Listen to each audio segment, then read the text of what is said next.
The Late Night Alternative with Iain Lee on Talk Radio. We have ways of making you talk.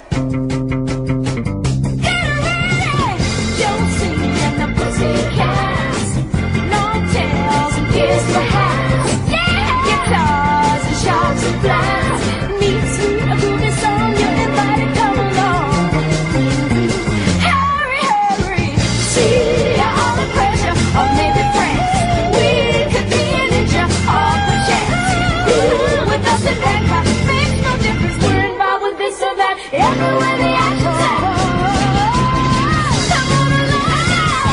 You'll see in the Pussycats. No time for birds and cats. Won't run when they hear sky. Here we go. Josie and the Pussycats.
Be said for cartoon girls, there's hot. I only just about remember them. I kind of do, but I sort of don't. They're not quite as hot as the Captain Caveman girls. Do you remember those? Just about. Didn't they make a live-action film? Live-action film of Josie and the Pussycats recently. But call straight to air tonight, by the way, guys. 0344 499 1000. Call in. We won't call you back tonight. But I've just started listening to this podcast that I think Dredge might have recommended a while ago. But I just found it because I was looking on podcasts of Beach Boys and Monkeys, and as I always do. And it's I think it's called Echo Valley. It's bubblegum music. Oh. It's a podcast hosted by Professor Bubblegum. And it's a not particularly in-depth look at different groups of bubblegum music. So the first one I listened to was the Danny Bonaducci solo album. He was Danny Partridge. Then the second one I listened to was the tribute to David Cassidy. And I think the next one I'm going to listen to is the Josie and the Pussycats one. It's great, man! I was listening, and I don't know how they do it. They must... But yeah, all the songs are in there. They must be breaking some kind of copyright. Yeah, but someone's got to catch them. Someone's got to catch them, and Professor Bubblegum is on the loose. So I've been listening to that, and I've been thoroughly enjoying it. Bubblegum music, for those who don't know, it's like the most disposable subsection of the most disposable genre. The most disposable genre being pop, and bubblegum is like a tiny, you're supposed to hear it for 2.5 minutes, bubblegum for your ears, and then you forget about it. And that would be things like... who did that song, Yummy, yummy, yummy, I've got love in my tummy. Do you know that song? I know it, but I don't know who did it. That's an incredible record. Yummy, yummy, yummy, I've got love in my tummy. Which, at first hearing, you think, oh, that's cute. Second hearing, you think, ooh. Is that safe? Is that hygienic? Almost certainly not. No. Put a thing on it, whichever end it's going in. And Simple Simon Says...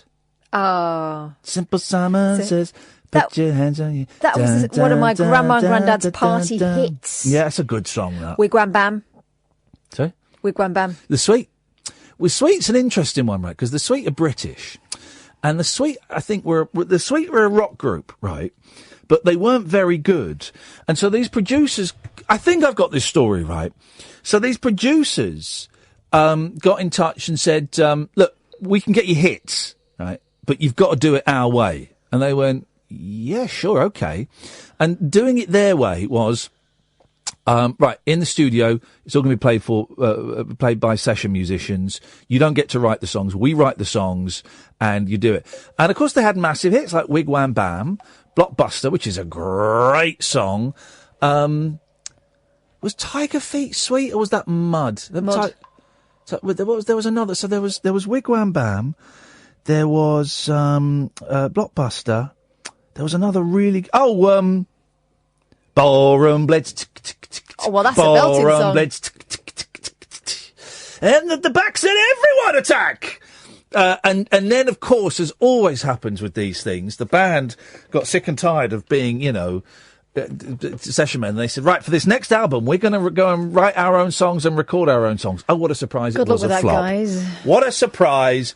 It was a flop. But this Bubblegum podcast, in this wonderful weather, if you want to phone up and complain about the weather, be my guest. I'm not going to be that guy tonight.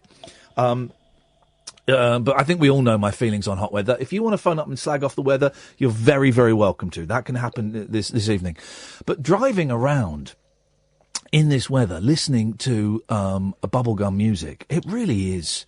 I mean, God almighty, I'm 45. What's the date today? The 7th. I'm 45 in 4 weeks. Hey, Chihuahua. Planning to grow up? Hey, baby, you want to buy a donkey with that? No, not in the slightest. I don't have the slightest intention of doing that. I had a good weekend. Can I say this? Can I say this? I'm happy. Wow. Look at Sam's face. I'm happy. Just throw that out there. You're still happy. You were happy yesterday. Yay. And today. Yay. Even though I found out I'm not doing Good Morning Britain tomorrow, I've started so I finish. I shouldn't say it's because I slagged off Jeremy Clarkson. There's now an internal investigation going on at ITV. If you saw on Good Morning Britain today, I was rude about Jeremy Clarkson, saying I didn't think it was appropriate that he was the host of Who Wants to Be a Millionaire. And we just watched it. And within the first 5 minutes, he slagged off 4 countries. And so on Good Morning Britain today, I kind of slagged off Jeremy Clarkson. Huge furore. And my appearance on Good Morning Britain tomorrow has been cancelled as a direct result of that quote, I suspect. 0344 499 1000. But apart from that, I've had a great weekend, and thank you to everybody who watched Lights Out Part 2, Iain Lee Sleeps at the weekend. This was a real thing I did. I was talking about doing it ages ago. And because I was living in the marital home, it didn't seem appropriate, and my kids could have burst in at any point. But now I'm living in a flea pit. I thought I'm going to do it. So Saturday night, I live streamed on Periscope and YouTube my preparing for bed activities and me sleeping. It ran for nearly 12 hours. Farts and all. Well, I did think, seriously, I thought I could stifle the farts. I thought, no, if I'm doing that, then I'm not being true. If for performance art to be valid, it's got to be true and honest. So I did. I spent ages working out how to connect Periscope to YouTube, and I've done it. And so it streamed, and it's not on YouTube at the moment. YouTube have taken it down because the first 10 minutes it's me watching a program called The Crossing. Have you seen The Crossing? The Crossing is great, right? It's on Amazon Prime, right? The Crossing is great. Okay, so it's a small town in America, right? And these people wash up on the beach. Mm-hmm. 500 people wash up on the beach. Only 50 are still alive. So 450 dead people. They won't say where they've all got American accents. They get talking to this little girl. So why are you here? We're fleeing. What are you fleeing? The war. All right. What country are you from? America. Cop says, there's no war in America. There will be. They come from 250 years in the future. Wowzers! That's what I'm talking about. The Crossing. It's great! It will disappoint me and let me down, but I'm enjoying the journey. But so for the first 10 minutes of Lights Out Part 2, Iain Lee Sleeps, I was watching The Crossing, and YouTube has got some mighty fine detectors on there, and it's owned by Disney, and it detected that. So then I kind of, anyway, the video's been taken down. It will get sorted out. I should have just cut the first 10 minutes off. It'll get sorted out so you can watch it. But it's me, preparing for bed, watching something, and then going to sleep. Here's the thing. I was really, really hot because I had a t-shirt on. I was in my pants, but I had a t-shirt on because and it was a hot night and I wasn't going to do it semi-nude. That's for Lights Out Part 3. Yeah. That's the pay-per-view. Then also, I couldn't sleep very well because I had to have like the bedside light on so that people could see, obviously, because you can't do night vision on an iPhone, which seems dumb to me. So I had a light, so I couldn't sleep very well. And it took me ages to get this. And I had LBC on, and I thought, well, this is what I would normally do on a Saturday night. I'd listen to Nick Abbott, and and I did. And I fell asleep, and I got up in the middle of the night a few times when I had a pee, and fell asleep. Did you check you were in order? Oh God, yeah. And I've been in hospital. Well, and also I had to be so careful when I woke up in the morning. Why? What's the story, Morning Glory? I always have an erection when there's a camera pointed at me. There are 3 pointed at me at the moment. But no, you got to be careful.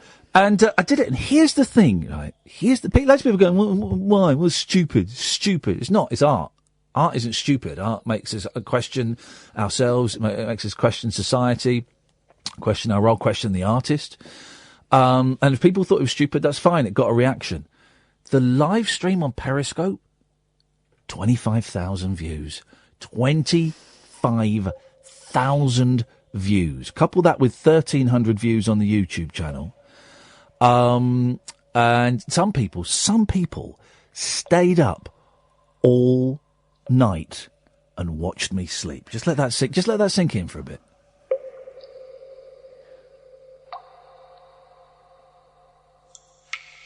They stayed up all night, Catherine, and watched me sleep. Have you alerted the authorities? It's very strange.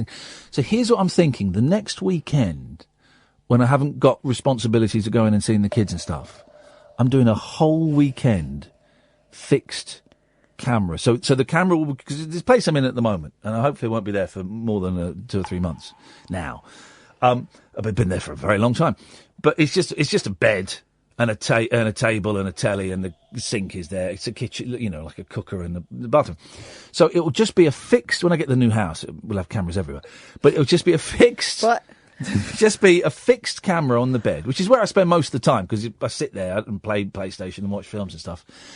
And it will either start Friday. It would probably start Saturday morning, and go through till Monday morning. Just fixed on that bed. And if I go out, you don't see anything, and I come back, you see stuff. So it's going to be. God, you're going to have a lot of disappointed perverts by the end. Well, or maybe not. Maybe not. This is the way forward. And I love the. Well, it's not, I was going to say the pretentiousness. It's not pretentious. Pretentious is pretending to be something that you're not, or pretending something is something it isn't. It's a performance art piece. It's not pretentious of me to say that because that's what it is. Now, if it has. John Lennon got laughed at when he did his Bed In for Peace. Did it a couple of times, I think. Once in Toronto and once in Amsterdam. And basically, what it was, him and Yoko were in bed. The one in Amsterdam was their honeymoon. It's him and Yoko in bed for a week, and they invited all the press in for a week. Imagine the smell. I know. And it was about peace. He said, we're here to promote peace, right? And he had signs up, and they recorded Give Peace a Chance and all of that. And people laughed at them, right? I happen to think it's a really, I've thought this for a while. I think it's a really sweet, naive stunt. I think it's cute. I think it's funny. I think it's really funny, actually. He's not there promoting, rape and murder. He's saying peace, which is a nice message. Peace is a nice message. And I think it's a cute, if naive stunt. And people would laugh at him. And he said, look, I don't care if people are laughing at me. It's getting a reaction. And it's right, man. And people were calling me all kinds of things on Twitter and saying I was disappeared up my own fundament, but it was getting a reaction. That's what art is. We'll take calls straight to air tonight, dear listener, for 3 hours because it's a bank holiday. Phones are always a little bit tricky-dicky on a bank holiday. So let's see where we go. 0344 499 1000. Probably free from most lines, most packages. May cost you a few pence. This is the Late Night Alternative with Iain Lee and Catherine Boyle, only on Talk Radio. Across the UK, online and on DAB. The Late Night Alternative with Iain Lee on Talk Radio. Let's do this. 0344 499 1000. You can call in about absolutely anything you want. Nothing's off limits. You can ask whatever you want, talk about whatever you want. If you want to be silly and stupid, then tonight is the place and the time, and this is the whatever. Let's go to line one. Line one, you're on the wireless. Hello? Hello? Hi, Ian. Hello? Oh, you all right, boss? Yeah, I'm all right. Where are you? Have you shrunk? Sorry, Ian. I didn't realise it was straight to air tonight. OK, thanks very much for calling. Let's go to line two. Hello, line two. You're on the wireless. I've watched you sleep. I bet you have, you dirty lady. No, I meant Cass. I live across the road. Oh, dear God! Hello, line three. You're on the wireless. Hip, hip, hip. Hip, hip, hip, line three. How are we doing, Ian? Very, very well. I'm happy. Oh, good. And how's Cass? I'm fair to middling. Fair to middling. That's the English way. I've got a treat for you to start the Monday show off. Oh, a treat! He says, as long as it's not chocolate, I'm in. I was working on this all day yesterday because I've got no social life, so yes. I hope you like it. Okay. Do you want to hear it? Yes. Yep. Okay, here we go then. It's about 3 minutes long. I want to say hello to the YouTube people as well. Jesus. Here we go. I want to see your best breakdancing and... okay. Listen, found an old radio from the 1970s. Should we turn it on and see what's on?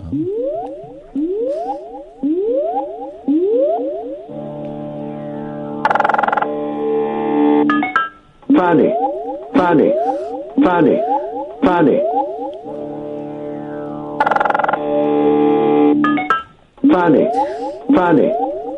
I'm hoping it picks up a little bit. Yes!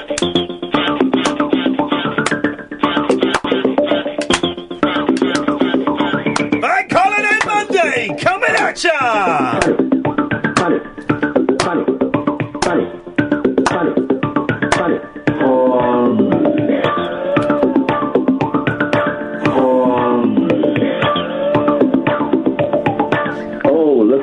Look at this. I didn't know this had all these toys on it. Bear with me. This is the next hour sorted out. This is great. Look at this. This is the thing the BBC bought for me. I don't understand why it's so good. This is.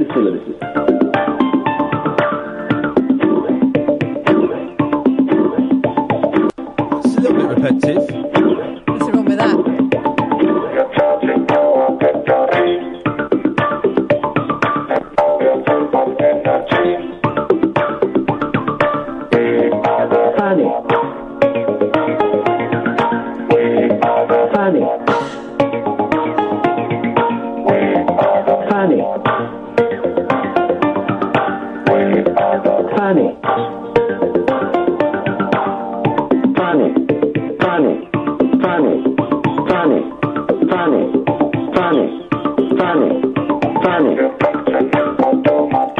I think we get the idea of that. Oh, I wanted to hear how it ended. Well, I enjoyed it, but it was not. 3 minutes is long.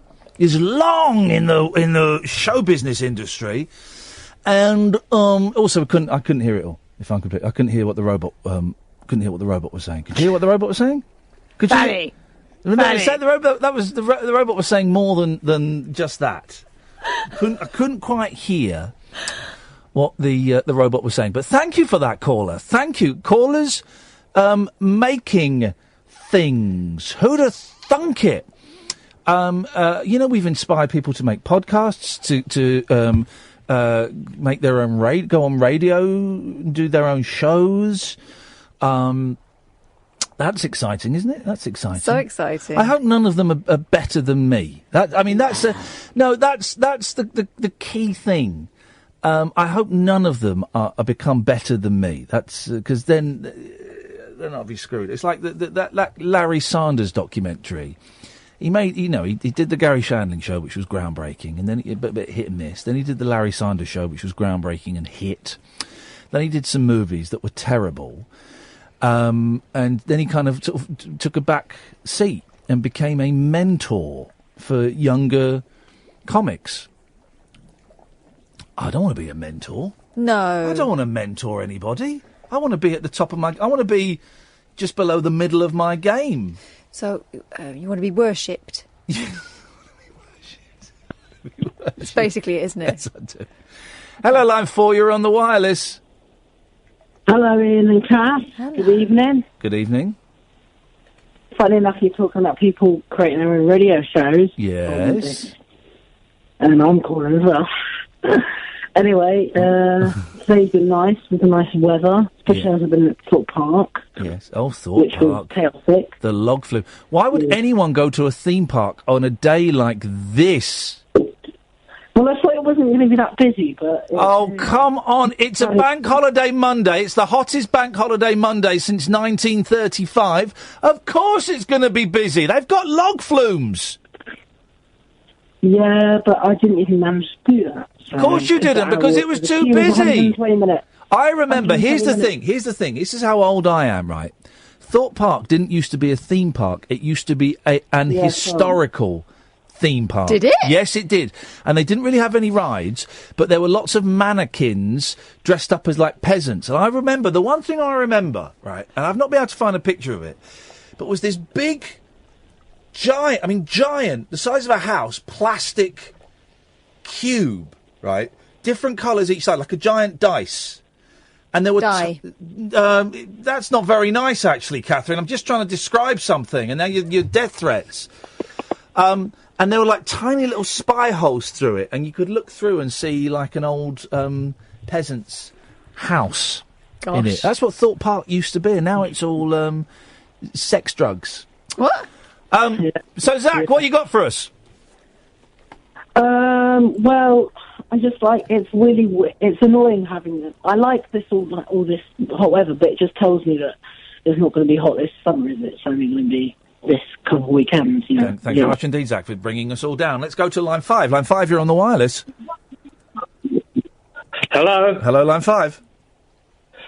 Hello? Hello, line 5. Hello? Yep.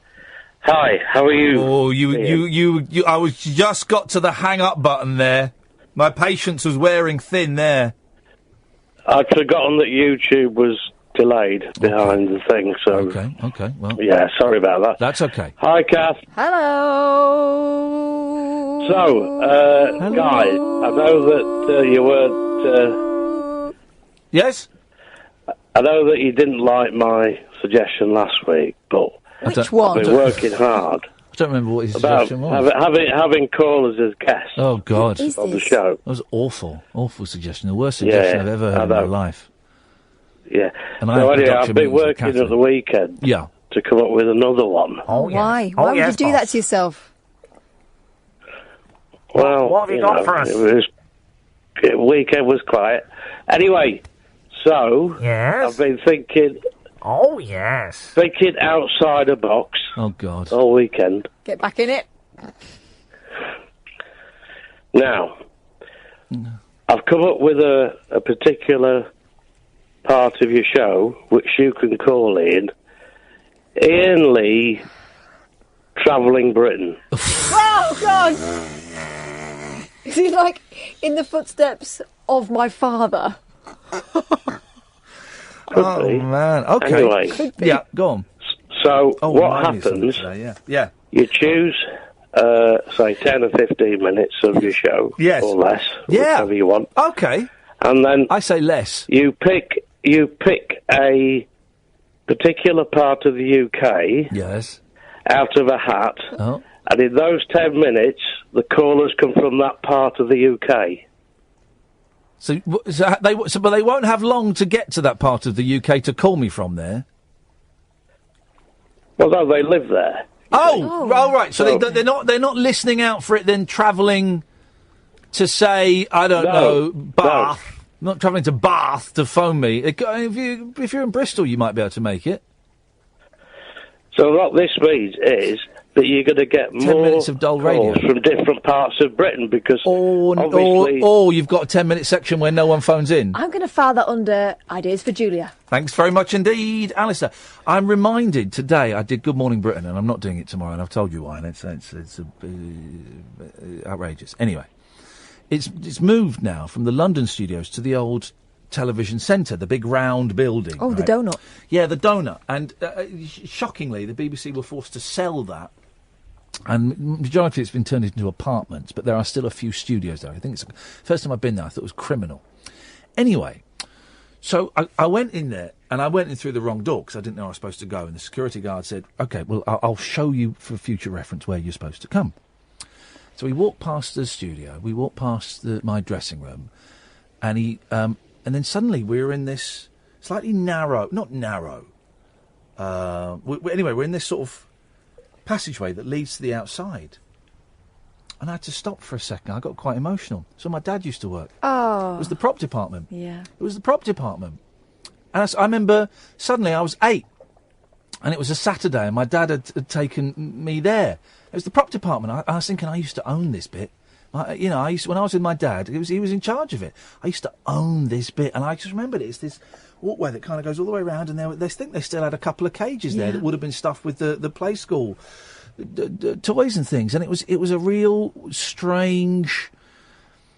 It was one of those sad connections, but actually it's a happy sad. It's a happy sad. I thought, my dad used to work. My dad spent years here, and now 35 years later, I'm working here. In the same thing. It was a really lovely moment. Good evening, line 1. You're on the wireless. Fanny, Fanny, Fanny, Fanny, Fanny, Fanny, come to my arms. Thank you. Let's go to line 2. You're on the wireless. Oh, hello there, Ian.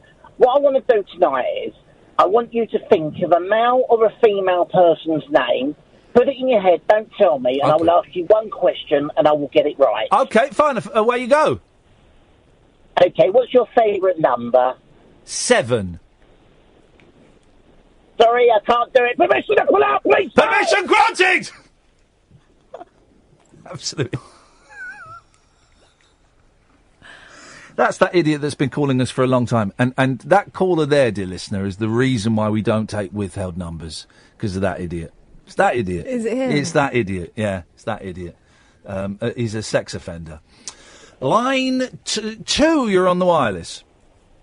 Good afternoon. Globule. My pet kangaroo is jumping up and down on top of my harpsichord. Boing, boing, boing. I thought you died. Yes, that's what usually happens in the long run, but I haven't quite got there yet. Fantastic. Knock, knock. Who's there? I did that. I did that who? You shouldn't say things like that on a high-quality radio show. Luckily, John, this isn't a high-quality radio show. This is Loony John. Oh. This is Loony John. I've not spoken to Loony John for about 9 years. Yes. What's the difference between a duck? I don't know. What is the difference between a duck? One of its legs is both the same. It's like a conversation with my kids. Actually, Ian. Yes, John. I've been in a slight hospital situation for the last a week or two. Yes. Because for the last few months, according to my officially objectively assessed statistics, yes, the most gorgeous man in the world has been Prince Louis of Luxembourg. So when I tell people that the most gorgeous man in the world is Prince Louis, there's a possibility that some people might potentially misunderstand. So who's the Prince Louis that stops you looking like a criminal? I'm not quite sure what that question means, but I think you're referring to Prince Louis of Luxembourg, who is the third son of the Grand Duke of Luxembourg. Thank you very much indeed. Let's go to line 1. Mo's having a stroke because I didn't get to his call quick enough. Hi, Ian, I'm Mo. I'm trying to call your show, but clearly trung to ignore me because you're scared of me. I want to call you to clear stuff up. Looks like you're scared. Well, it looks like you should keep trying because there's a few people trying to get through. Mo's one of those people that doesn't listen to the show. No. Hello, line 1. Good evening, this is Wally Dingo with your Aussie Rolls Roundup. Over the weekend action, it was Richmond over Fremantle, Melbourne over St Kilda, Collingwood over Brisbane, Geelong over the Giants, the Bulldogs over the Gold Coast, Hawthorn over Essendon. I'll see you next week with more news. Hang on to your kangaroo. I've never heard him speak so quickly. Line 3, you're on the wireless. No idea. Your robot is shit. Oh. Yeah, what do you make of that? He's just flated you there, Charles. Got to come back. He's crashed. Take your time, mate. Comes. Oh, wow. I don't know why why would I be dissing someone's robot? Robot Wars? Did you play Robot Wars? I didn't play Robot Wars. Oh. Line... Just very rude. Just rude to robots. Line 7, you're on the wireless. Hello. My name's Glynn Clarkson. Why are you slagging my uncle off? Sorry? Oh, for God's sake. I've got an Uncle Jeremy. Yeah, I know. What haven't I got him for? Because listen, and I said this, I think he's a great presenter. I really do. I think he's a really good presenter. I just don't like what he stands for. It's cost me a fortune in tissues today going and seeing him. Thank you very much indeed.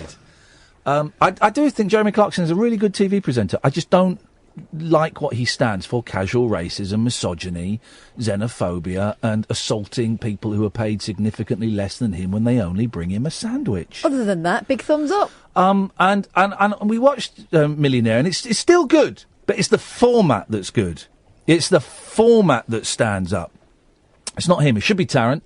Apparently, Tarrant said a few years ago he didn't want to do anymore. I don't buy that. I don't buy that. People always say that when they're touting for more money. Oh, yeah, people ask me, would you do the 11 o'clock show again? No, I wouldn't. Someone came up to me and said, here's 20 grand, would you do the 11 o'clock show? Oh, yeah, sure, where and when? It's like I said I'd never do Big Brother. Then they waved a cheque in front of my face. I went, sorry, how much? Oh, I'm not Big Brother, I'm a celebrity. So the Millionaire is great. But it's the format that's great. It's a brilliant quiz. Really good, simple quiz with the tension and stuff. But I find Clarkson obnoxious. And I made the mistake of saying this at Good Morning Britain. It's cost me a gig tomorrow. I've been suspended, pending an investigation, I suspect. And the fallout on Twitter, and what people didn't get... Are they threatening to smack you in the face? Some of them were, but what people didn't get, I thought I was doing a really nice little dig. What does Clarkson stand for then? I said, well, he stands for casual racism, misogyny, violence, and he appeals to the lowest common denominator. And of course, none of them got it. None of the thickos that suck up to that twant. Wow. That's a word, but that's not. That's not a swear word, is it? It's a cross of two bad swears. But that doesn't. But that negates it into. You could call that's not a bad word, is it? Is it? Your shoulders have not gone back down. It suggests a bad word. It kind of reminds me. I used to have a teacher who used to exclaim "futtocks." Futtocks, yeah, futtocks. Let's try this. This could be the last ever withheld number we take, because I expect it's that sex offender. Yeah, it is that guy. There we go. No more withheld numbers because of that guy. Sorry, guys. Hopefully he'll die soon. 0344 499 1000 is the telephone number. It's a bank holiday. Everyone's feeling a little bit hot and flustered. So for the whole evening, we will be taking calls straight to air. There is neither rhyme nor reason to this, but you can call in about absolutely anything you want. This is the Late Night Alternative with Iain Lee on Talk Radio. The Late Night Alternative with Iain Lee on Talk Radio. We'll get you talking. Kat's come up with a new name for the drive time show. What did you call it? Well, it's for him, really. Stay at homes. Eamon Stay at Homes. Eamon show presented by someone else. We do miss him. Good evening, Line 1. You're live on Talk Radio's famous Triple M Straight to Air. Hello. Hello. It's a Peter Sellers character. Hello. Hello. Hello. I just thought I'd phone up and say hello. Hello. Anyway, yeah. Oh. Oh, it's you. Is this Muppet? Sorry. God, I thought we had. Yes. Thought we had a. I thought you'd washed your hands of this chap. No. Yeah, so you like that podcast now, do you? He survived the cull of dredge that I was culling all the was a dredges. one-man cull. Yeah, and he survived it. I don't know how. Yeah, I listened to the Danny Bonaducci one and the part of David Cassidy one, and I'm digging it, man. I'm digging it. Yeah. Because originally you said to me, I don't like that podcast you sent me. No, I didn't. That's fake news. Hashtag fake news. No, mate. I'd like to see the evidence of that. Okay, well, that will be in the post to you Friday. Yeah, okay. Look forward to it, mate. Yeah. Look forward to it. And if it's not there, then you'll be hearing from my legal team. Also, Richard O'Sullivan's birthday is today. When did that picture from you sent me of Richard O'Sullivan? It was him and Robert Ross doing some sort of interview, and it looked quite recent. It did look recentish, but I still, well, I say recent. It looked 90s. But who can forget Dick Turpin? Do you know what I mean? Oh. We released the theme tune to Dick Turpin on our record label. Did you? That was Glenn's You idea. didn't really, did you? Yeah, we did. We released it last year on Blue Vinyl.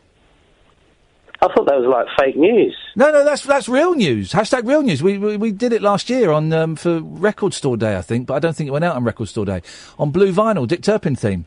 It was Glenn's idea. Yeah, it was Glenn's idea. It got to number 27 in the charts. That bit's made up. Okay. But yeah, that happened. It actually happened. And what was on the B-side? Me and My Girl? I don't know what was on the B-side, actually. I'd say that was all Glenn's doing. Like the Imani Coppola one is kind of my doing. That was all Glenn's doing, my business partner. So I kept out of it. But he's 74 today, and I think we should have a Richard O'Sullivan party. Okay, well, can you sing the theme tune to Dick Turpin or any of his shows? No.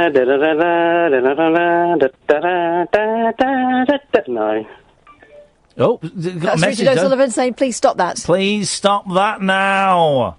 How did your live show go? It was really good. Thank you very much for letting me mention that.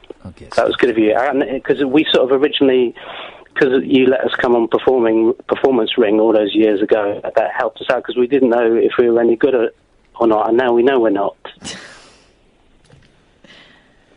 Oh, But no, you thank are. for No, you are. How many people turned up? 14. Hey, that's all right, isn't it? That'll do. I've played No, it was all right. It to was smaller okay. audiences than 14, trust me.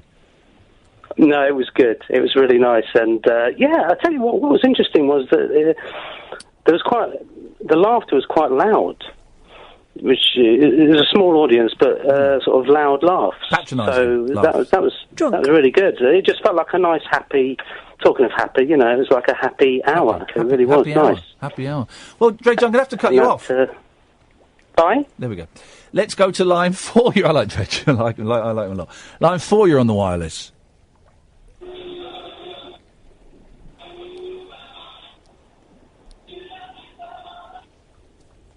Hello? Yeah, hello?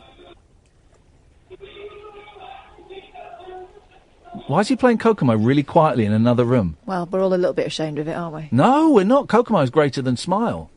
Kokomo beats Pet Sounds. Thanks very much indeed. Have you heard the Spanish Kokomo? No. Have I played you the Spanish Kokomo? No. Oh, I'll play it after 11 o'clock. It's cheesy, but I like it. Line 2, you're on the wireless. Hello, Ian. How are you doing, man? Oh, man, I'm happy. I've got bundles of joy to give you. Okay. Well, how many bundles would you like, man? I don't need any. I'm fine. Have you got a haystack full? No, I don't want joy. Because if you're joy, Oh, man, I've come up to help you out with my bundles of joy. What am I going to do with them? I don't want any joy. The thing is, if you're joyous or joyful, then the only way is down. If you're happy, then you can. No, but I'm overloaded with joy, and I Come was gonna down a give little some bit. to You can stick around in the middle. So I'm going to crash at some point. I know I'm going to crash at some point. So I don't want to. I don't want to crash. Kath, are you there, man? Yes. Kathy, the man. Yes. I mean, he's I'm not sorry, listening Kath. to us, is he? At all, this guy. Go on. Sorry, I'm not very good with talking with girls. Yeah. That was a little bit spooky. Anyway, Kath, do you want some bundles of joy? What does that mean? I've got haystacks full of it. I've actually got 3 yards full of it, and I had to disperse them by Tuesday. Has this got anything to do with your private parts? Well, my bundles of joy. Yeah. No. Okay. Oh, well, I'll have some then. Okay, I'll meet you at the Sawbridgeworth service station. I'm busy. What day? There we go. Thank you very much indeed. Sawbridgeworth? Sawbridgeworth? Oh, I never go that far south. Sawbridgeworth? Gosh, very specific. 03444991000. You've got your scooter back? Yes! And I have been riding the shizzle out of it. Wowzers. Well done you. Isn't it great? Yeah, it's so good. Isn't it fun, man? So good. I did a little bit of whooping inside my helmet as I drove along. Right, yeah, okay. Just sometimes you just, woohoo! Yeah. Love it. What was I was singing really loudly on mine the other day, and some pedestrians heard me. That's the thing, because everything outside is muffled to you, but I think people can hear quite clearly. It wasn't Vienna, but it was something like Vienna. Oh, Vienna! Something like that as I'm going down the Farnham Road. Sometimes it takes me all my strength not to stick my feet out like I'm on a bicycle. Mate. Oh, I do sometimes. Oh. I love repositioning my ass on the seat. It's great. They are comfortable seats, though. Yeah, aren't they? And big. Long and thick plush. Because when I was looking at potentially buying a new scooter when I thought mine was dead and gone, I did think, they look like sitting on a razor. Yeah. I don't want anything racy. I want something Ours comfy. are about 20 years old, and they're built like tanks, and they're great machines. Oh, great. I love it.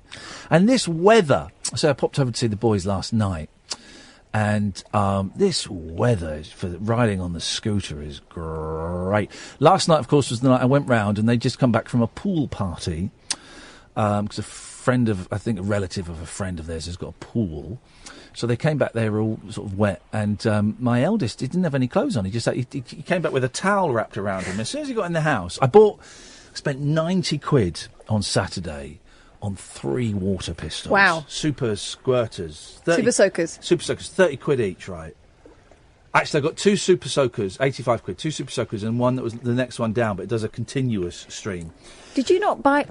you missed a trick. What? Buy them the substandards. You buy yourself the No, most we powerful. all mixed and matched. We all mixed and matched. It was great. And on Saturday, we just soaked each other in the garden. It was hilarious. But then Sunday, so my eldest is 8, and he just is running around naked with a water pistol going, I'm a naked cowboy! Look out, I'm the naked cowboy! And then turning around and slapping his little ass. He's his father's son, isn't he? And then my youngest decided to strip off, and my wife said to him, would you like some pants to put on? I don't want no pants, lady! He called his mum lady. Let's just say his mum was not best amused. I don't want no pants, lady! I tell you what we've been doing this weekend, and it's incredible, and I'm not saying this because I paid for this. I paid top dollar for this, and I thought it'd be a load of rubbish. The Labo. Have you had to go on the Nintendo Labo? Right, so Nintendo Switch, right, it's the latest Nintendo console, and it's this tiny little thing. You can carry it around portable, you can plug it into a dock and put it on the TV, and it's great, right? We haven't really used it that much, because they're more Xbox guys. I'm a PlayStation guy now. But the Labo is this kit you get, and it's this big box, and there's about 20 sheets of thick cardboard in there with cutouts and stuff, really thick cardboard. And you can make different things, and you put a little cartridge into the Switch, and it tells you how to make things. First thing you make is the... this is incredible. You make a remote control car out of cardboard, but it looks like a bug, right? So it's just a cardboard bug, no wheels or anything. And you put the 2 hand controllers into the bug, right? And it causes it to vibrate. And it moves. And you can turn it and steer it. And it goes, it's not super fast, it goes quite fast. We're going, this is fun. Won't work on carpet, though, will it? No, it doesn't work on carpet. You've got to do it on stone and things.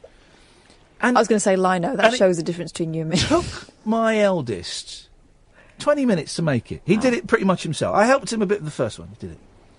We're going, that's cool. Then he pressed a button on the screen, and, advanced controls appeared. And it turns out there's a camera on the controls that I didn't know anything about. And you can see stuff. Of course, my youngest is showing his backside to it. But then, so you can see where the thing is going. It's incredible. So that was that. So then he said, well, I'm going to start the next one. I said, well, the next one's going to take you a long time to build. I said, it's going to take you a long time to build. He said, no, I'll do it. It took him 2.5 hours to build, right, on his own. Mm-hmm. It's a fishing rod. It's the most amazing thing. So it's an extendable fishing rod with string, and then there's a stand that the switch stands in, portrait, and then the line goes behind, and you build like a sort of reel thing that's connected to elastic band, so you've got tension, right? Put a controller in the handle that you turn, controller in the back of the rod, right? You start the game. It's the most nuts thing. So the string you've got goes behind the screen, but then you see it on the screen, and you move it, and the string moves on the screen in line with the one behind the screen. And then you send it down, you send it down to the sea, and you wait. You catch a fish, and it took him about 2.5 hours to build it, and he was really into it. Didn't get bored once. We had a little break halfway through. We went to the park, and he was doing it. And he built it. And then now both the boys just sit there fishing, holding it. I had to watch. You saw me watching the youngest fishing. Nothing happened for 5 minutes, and they just sat there. It's the most fun, man. And he's built a motorbike and a house, and there's more to build. There's a piano to build. Wow. It's incredible. It really is. It's genius. It is genius, because it's more than a game. People say, oh, you play video games and it rots the brain and stuff. This is incredible, and it's really good quality. It's thick cardboard, and it's obviously cardboard. It's meant to look like cardboard, but it's amazing, and he's so proud of what he's built. Hello, Line 1, you're on the wireless. Hi, man, is that me? Hello? Hello, is that me? Hello, caller? Hello, is that me? Hello, caller, you're on the air. Hello, it's Mo. Yes, you're on the air. Hi, can you hear me, Ian? Yes, I can. Well, Ian, I just disagree with your comments about Clarkson. What were my comments about Clarkson? You're just like, 1 minute. You're just saying, you're just picking out his mistakes. And I never picked out your mistakes, because if I were to pick out your mistakes, you know what I would do. So what were my comments about Clarkson that you disagreed with? Let's go through them one at a time. Ian, we've done this before. Let's just calm down a little. Calm down a little.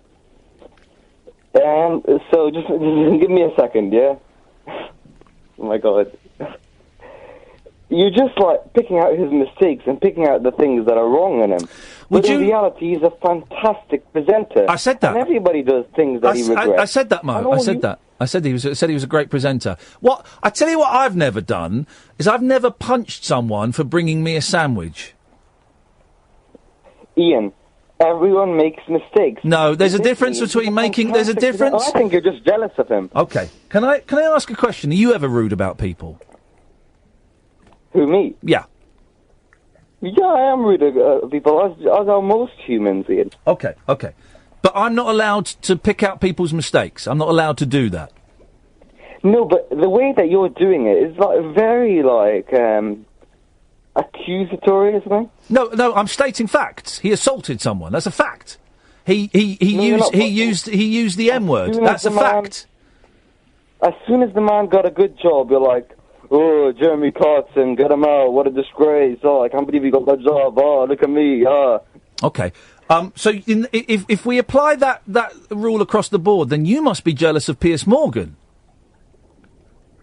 Why am I jealous of Piers Morgan? Well, because you've been doing the same to Piers Morgan that I apparently have been doing to Jeremy Clarkson, so if we extrapolate your theory that you look at my tweets. Are you that? I mean, here's your tweet. Here's your tweet to Piers Morgan. One of them. People are allowed to be whatever they want to be, dickhead. Your hateful views are much more dangerous to society. So you're jealous of Piers Morgan that he's got a really good job. You're really funny, man. Listen, man. No. Address that. Address that. If I'm apparently jealous of Jeremy Clarkson because I've criticised him and pointed out things he's done, then you must be jealous of Piers Morgan. The way you're doing it, Ian, you've got to watch yourself more because I don't. You have a big fan base. No, I don't. I don't have to watch myself. I'm not a role model. I'm not a poster boy. I am perfectly imperfect. I'm a human being, and I do what I want to do. I don't. If I would. You're a radio presenter. Yeah, You're exactly. a radio presenter. Correct. Well done. That's the first thing you've got right in the 3 phone calls you've made to me, Mo. But listen, the funny thing is, I only have one tweet about Piers Morgan. No, you don't. You have several tweets. You've got quite a few. The fact that here's another one to Piers Morgan. The fact that Piers Morgan, aka Scumbag, is nominated for an award of any kind is both staggering and disgusting. To know that a man that is best friends with a person that is a misogynistic, racist pig is going to be accredited makes me want to cry. Misogynistic and racist, two of the things I levelled at Jeremy Clarkson. So it's okay for you to level accusations of racism and misogyny, but it's not okay for me because I'm on the radio. That doesn't sound fair to me, Mo. You have such a big fan base. No, I don't. No, I don't. I have a very small fan base. Thousands of followers with my 44 is completely and utterly so it's the ridiculous. size of the followers. Right. Surely I should be using my fan base, let's call it that, to point out hypocrisy and racism and homophobia and bigotry and things like that, Yes, shouldn't I? yes, Instead of you hiding should. it. But Jeremy Clarkson, I mean, his racist joke about the Didier Drogba, I've read about it. Oh, it wasn't just that. It wasn't just that. It was wasn't just. No, it wasn't just that. There was more. He isn't openly racist like you. Tic-tac-toe. Was it catch an M-word by the toe? Piers Morgan is more dangerous than Jeremy Clarkson. Why are you, Mo? They're not dangerous. They're TV presenters. Mo, listen. I really enjoy your calls. I don't think mentally you're up to speed. Okay. Here's what you got to do. You got to try harder. You've got to listen, and you've got to respond to the things I say in the same way that I respond to you. Okay. Can we try that next time, Mo? I'm listening to you. Okay. You're not. You're ridiculous. You're ridiculous. Okay. Yeah, any more? Get them out before I cut you off. Get them all out. Cut me off then. I'm not scared of you. Well, no. I'm already late for the news. I know you're not scared of me. Me cutting you off is not. It's what happens. Get all your insults out now. You can phone back later if you want. It's double bubble on a Triple M night.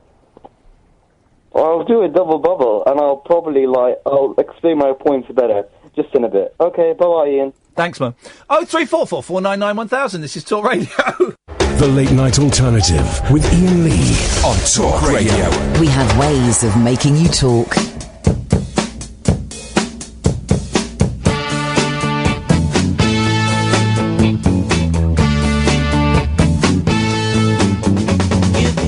More of that bubblegum music makes me feel so good.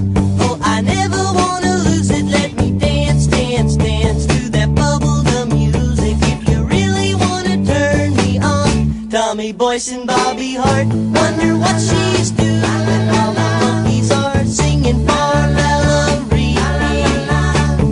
Simon says, take it down to Lulu's. You're gonna feel yummy, yummy, yummy, yummy, yummy, yummy, yummy, yummy, yummy, yummy, yummy, yummy. Give me more of that bubblegum music. Makes me feel so good. Oh, I never wanna lose it. Let me dance, dance, dance to that bubblegum music. If you really wanna turn me on, well, the Grateful Dead just leave me cold. And Herbie Albert makes me feel too old. I can groove to rhythm and blues. But if I had to choose, if I had to choose, if I had to choose, if I had to choose, yeah, I choose more of that bubblegum music. Makes me feel so good. Oh, I never wanna lose it. Let me dance, dance, dance to that bubblegum music. If you really wanna turn me on.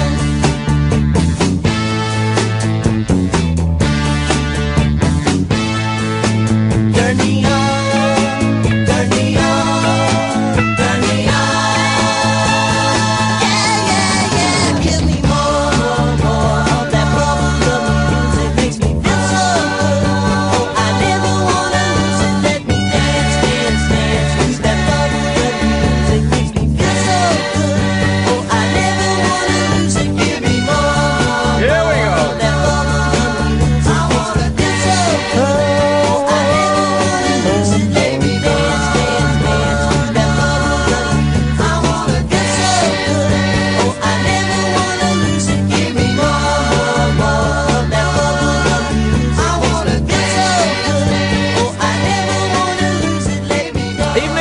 listener. Monday, bank holiday Monday. Hot.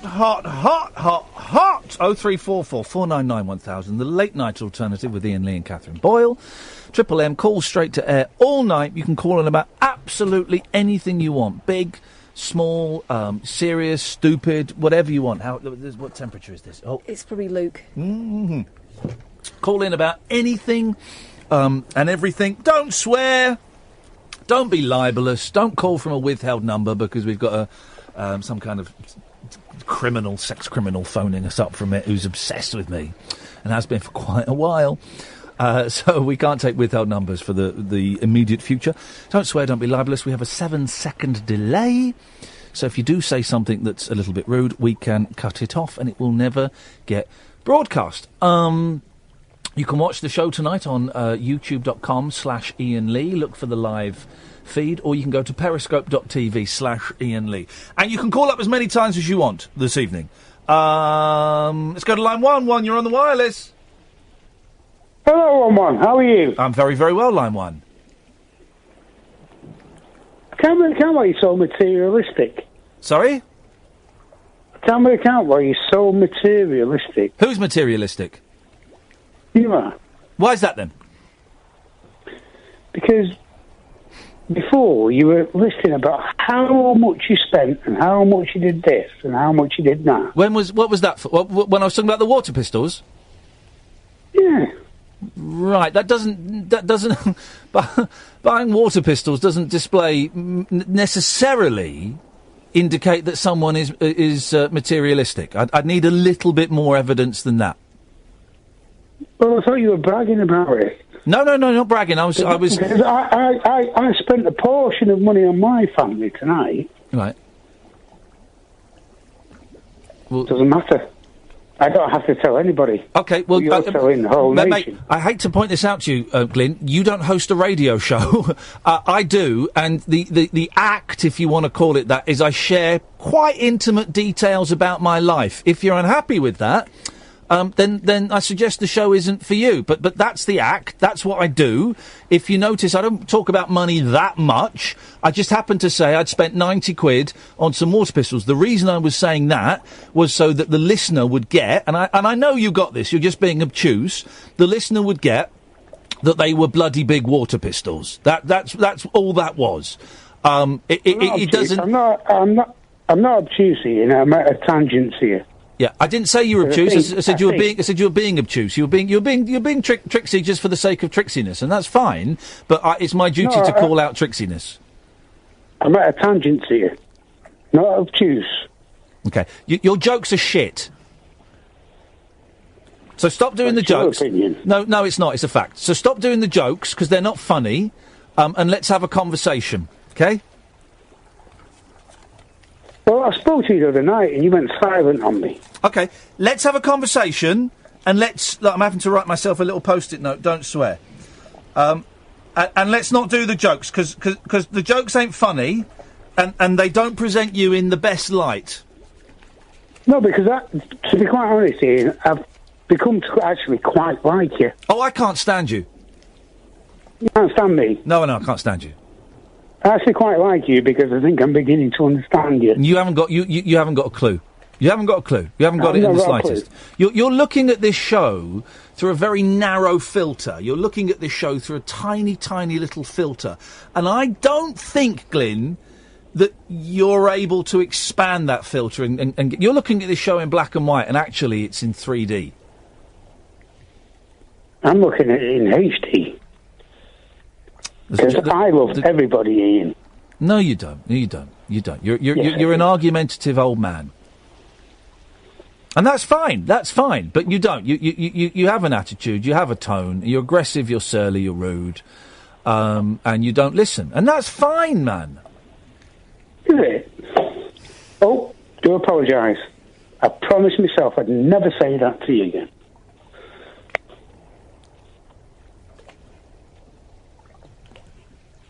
And what do you think about yourself? That's a big question, man. That's a big question. I hate myself. Do you know, I'm actually very scared of you. Okay, it's funny you asked me a question, and again I revealed a very intimate part of myself, and you ignored the answer. Okay, then I do apologise. Give me the answer then, please. I gave it. I don't feel comfortable sharing such intimacy with you at this precise moment in time as you brushed it aside. But I'll do the decent thing. Well, I'm sorry you feel scared of me. That's yourself. That's yourself allowing yourself to feel scared. I'm not scaring you. You're allowing yourself to feel scared, and you need to ask yourself why. Because I don't know what to say to you. Okay, well, don't phone in. It's that simple. You don't have to phone in. No, it's not quite that way. I didn't explain myself properly. What I meant is I don't know what to say to you because I don't know whether I'm going to offend you or not. Well, you don't offend me. But you have just called me a rude... Yeah. Unruly, whatever, man. You're rude and aggressive. Conversation. You're rude and aggressive, but you don't offend me. I'm not aggressive. Sorry? I'm not aggressive. Yeah, you are. You are. I'm pertinent. I'm abrupt. I'm certainly very abrupt to you. Okay, well, abrupt and aggression, very similar things. Let's not argue semantics, it's dull. Semantics aren't dull. Semantics are open to misinterpretation. Okay, sure. Okay. Can I give you, before I go, I do thank you very much for giving me double bubble tonight. That's okay. Let's go to line 2, you're on the wireless. Hi, Ian and Catherine, you right? At last, we got someone sensible on the line. It's Angela, everybody. Hi, everyone. Hey, Angela. I just woke up.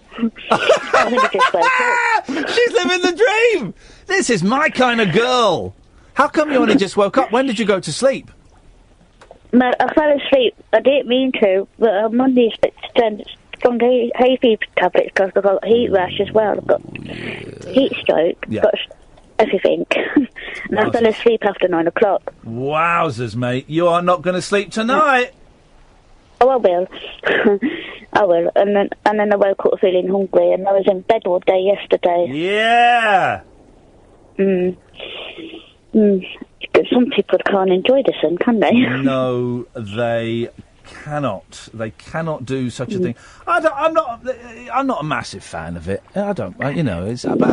Today was all right. Today was fine. I like seeing it. I don't have to be in it all the time. No. But now that I tell you that this is the first time I've had really bad hay fever. Oh, well, it could. They say it's getting worse. That pollen. That pollen. That pollen. Less bees means more pollen. That must be true, mustn't it? That's got to be true. There are less bees collect pollen. Yeah, but then who's fertilising the flowers to get more pollen? Jesus. Whipping it. The baby Jesus is. No, he's a bit busy with other stuff at the He's moment. got hairs on his legs and he flies around between the flowers and the pollen gets stuck to it. Oh. And then Mary chews it and spits it out, and that's where we get jam from. Jam? That's where we get jam from Jesus' legs. Only baby Jesus, no, not that layabout in his teens, and certainly not that miracle guy, the old guy. Oh God. Yeah, no Jesus. Let's go. Same thing. Let's go to line 5. 5, you're on the wireless. Hello, mate. Hello, mate. How are you? I'm okay, thank you. What have you got for us? Did I hear you say earlier on that you was 45 in a couple of weeks? Yeah, I am. I'm 54 today. Happy birthday. It's Donald's birthday. Happy I'm just going to tell you one of the things that you may experience when you get older. Severe depression I was getting my haircut today. Yeah.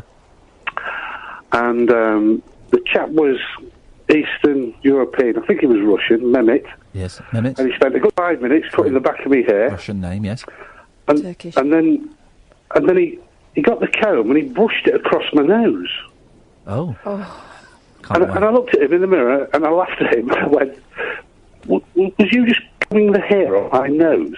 And he went, we do waxings there. on the bridge of the nose, the outside of the nose. On the bridge of my nose. Mate. Now, my eyesight's going. I know I have a couple of short, maybe 2 millimetre black hairs. Yeah.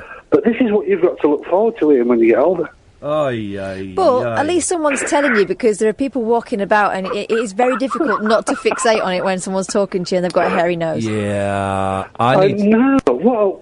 What a thing for your birthday, eh? Happy. I need to buy an internal nasal trimmer because I've got God. some like spider's legs poking out. It's really. I bought my dad one of those for his 40th birthday. Yeah. And he said I was a cheeky swine, but he did use it. I bet he did. No, it's required. Hey, It's do you know? required. All right, we can say this. We're friends, aren't we, Phil? Oh, God, here we go. We are, So mate, yeah. yesterday it was hot and I was bored. Very hot.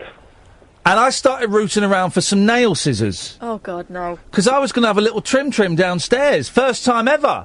First time ever. You use clippers, mate, not trimmers. For the first time, he wants secateurs. Secateurs. Oh, I could have used... I've got electric clippers. I could have done that. No, don't go anywhere near it with that. Do you know what? Because I've never done it before. I didn't do it yesterday. I bottled out of it. Don't do the clippers.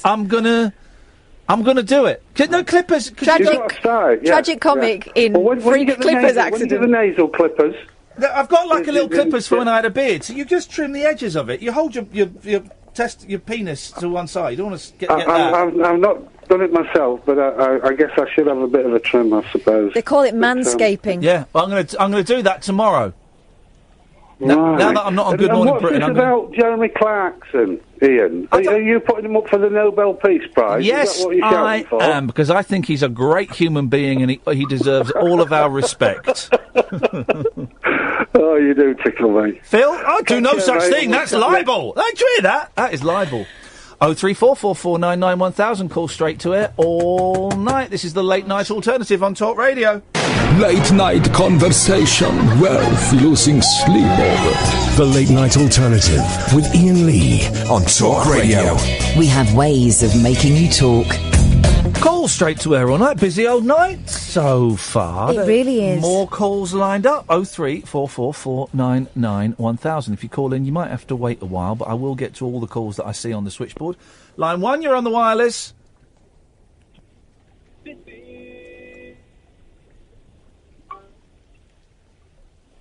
We can't hear it.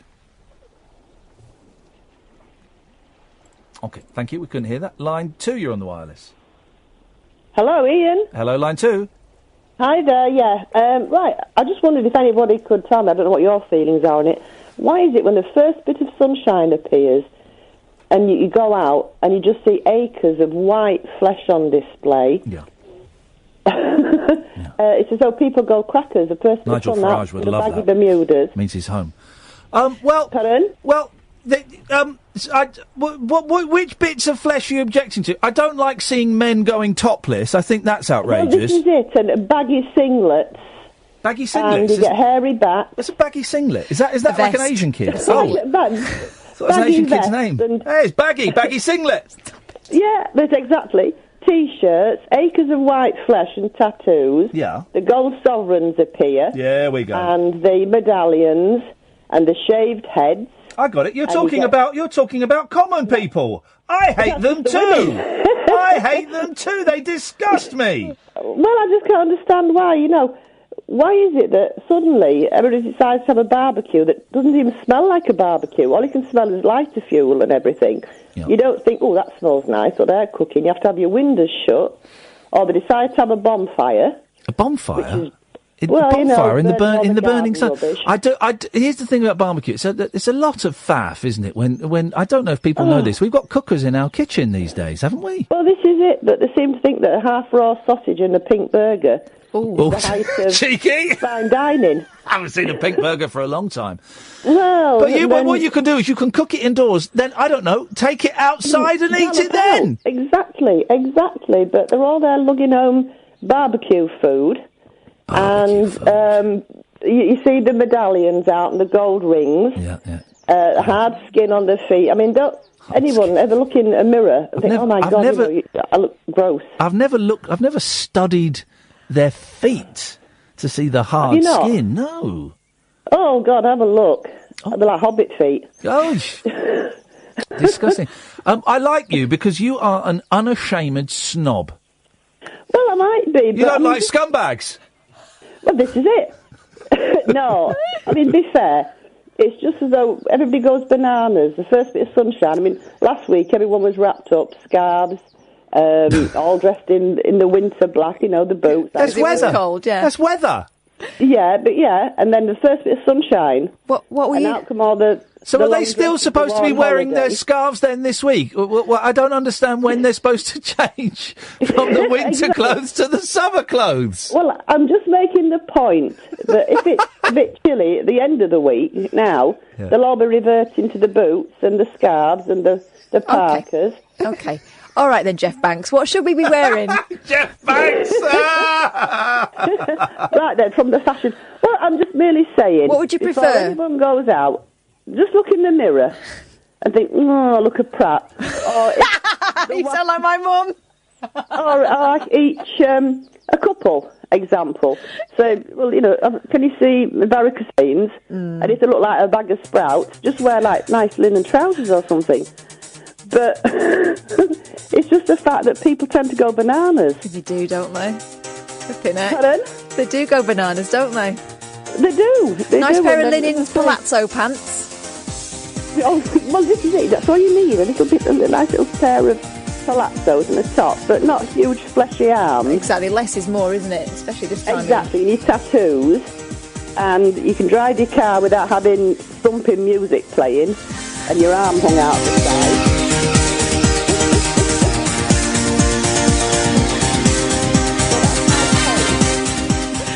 What about shoe-wise? No flip-flops, I take it. Don't encourage her. This is turning into old lady FM. This is like BBC local radio. This is what BBC local radio wins awards for. This is what me and my mum are like over a glass of wine. We put the world to rights. We dress them all. Old women having a whinge.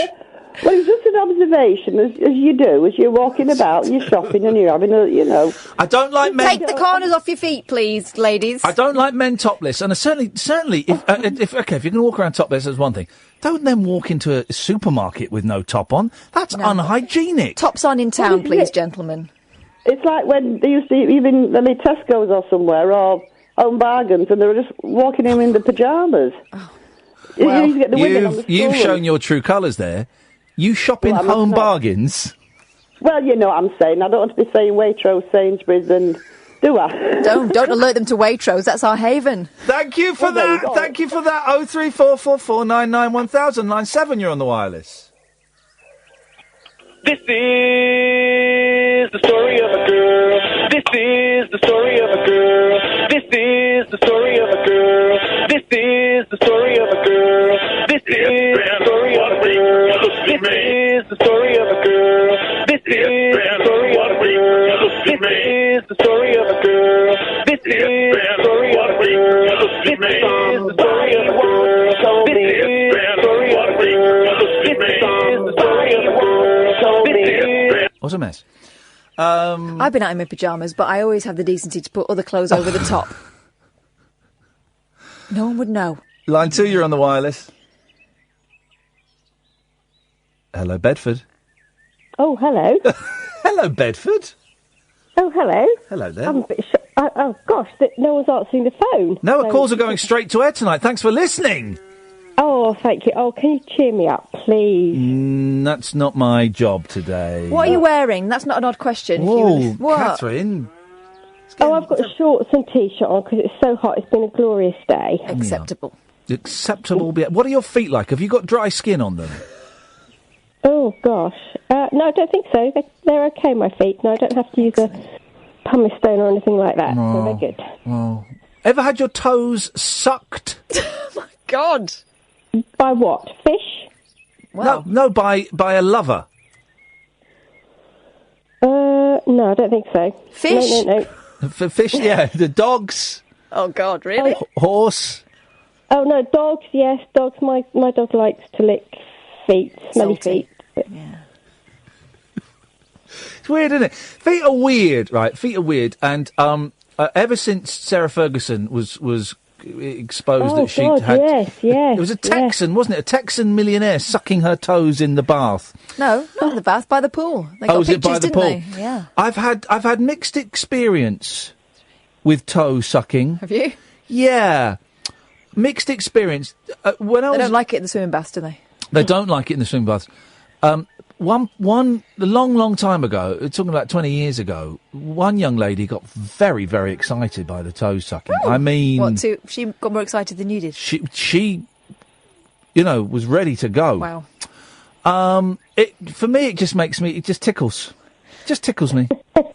and anything that's ticklish, sorry, ladies, it just doesn't The mood work. is gone. The mood dissipates through the air because I'm chuckling, and sex is a very, very, very serious business. We get down to the nitty gritty of it. So no, the toes are a weird thing, but Excuse me, Bedford did not come here for this. Oh, she wanted cheering up. Yeah, but not like that. Okay, well, you've got one track. Bedford, that's what it says on the screen, Bedford. Oh gosh, okay. What would you prefer we called you? Sarah, okay. Fine. Bedford Sarah. Oh, now you're bullying her. I'm not. Now Catherine's trolling you, not. Sarah. I'm just jealous of her smooth I feet. don't mind. So why are you feeling rotten? Oh my God! Can you get an agony aunt on here, please? Listen, what I haven't experienced ain't worth experiencing. I can talk you through this. Go on, what's going on? Can I tell you my evening then? Yeah, go on, if you don't mind. Oh dear me. Okay, so my kids, I'm going through a divorce, horrendous divorce. I've phoned on before. Oh yes, yes. So I'm going through the divorce, and it's coming down to the financial side of things. So I've had to fill in my form of my disclosure. He's done his. Yeah.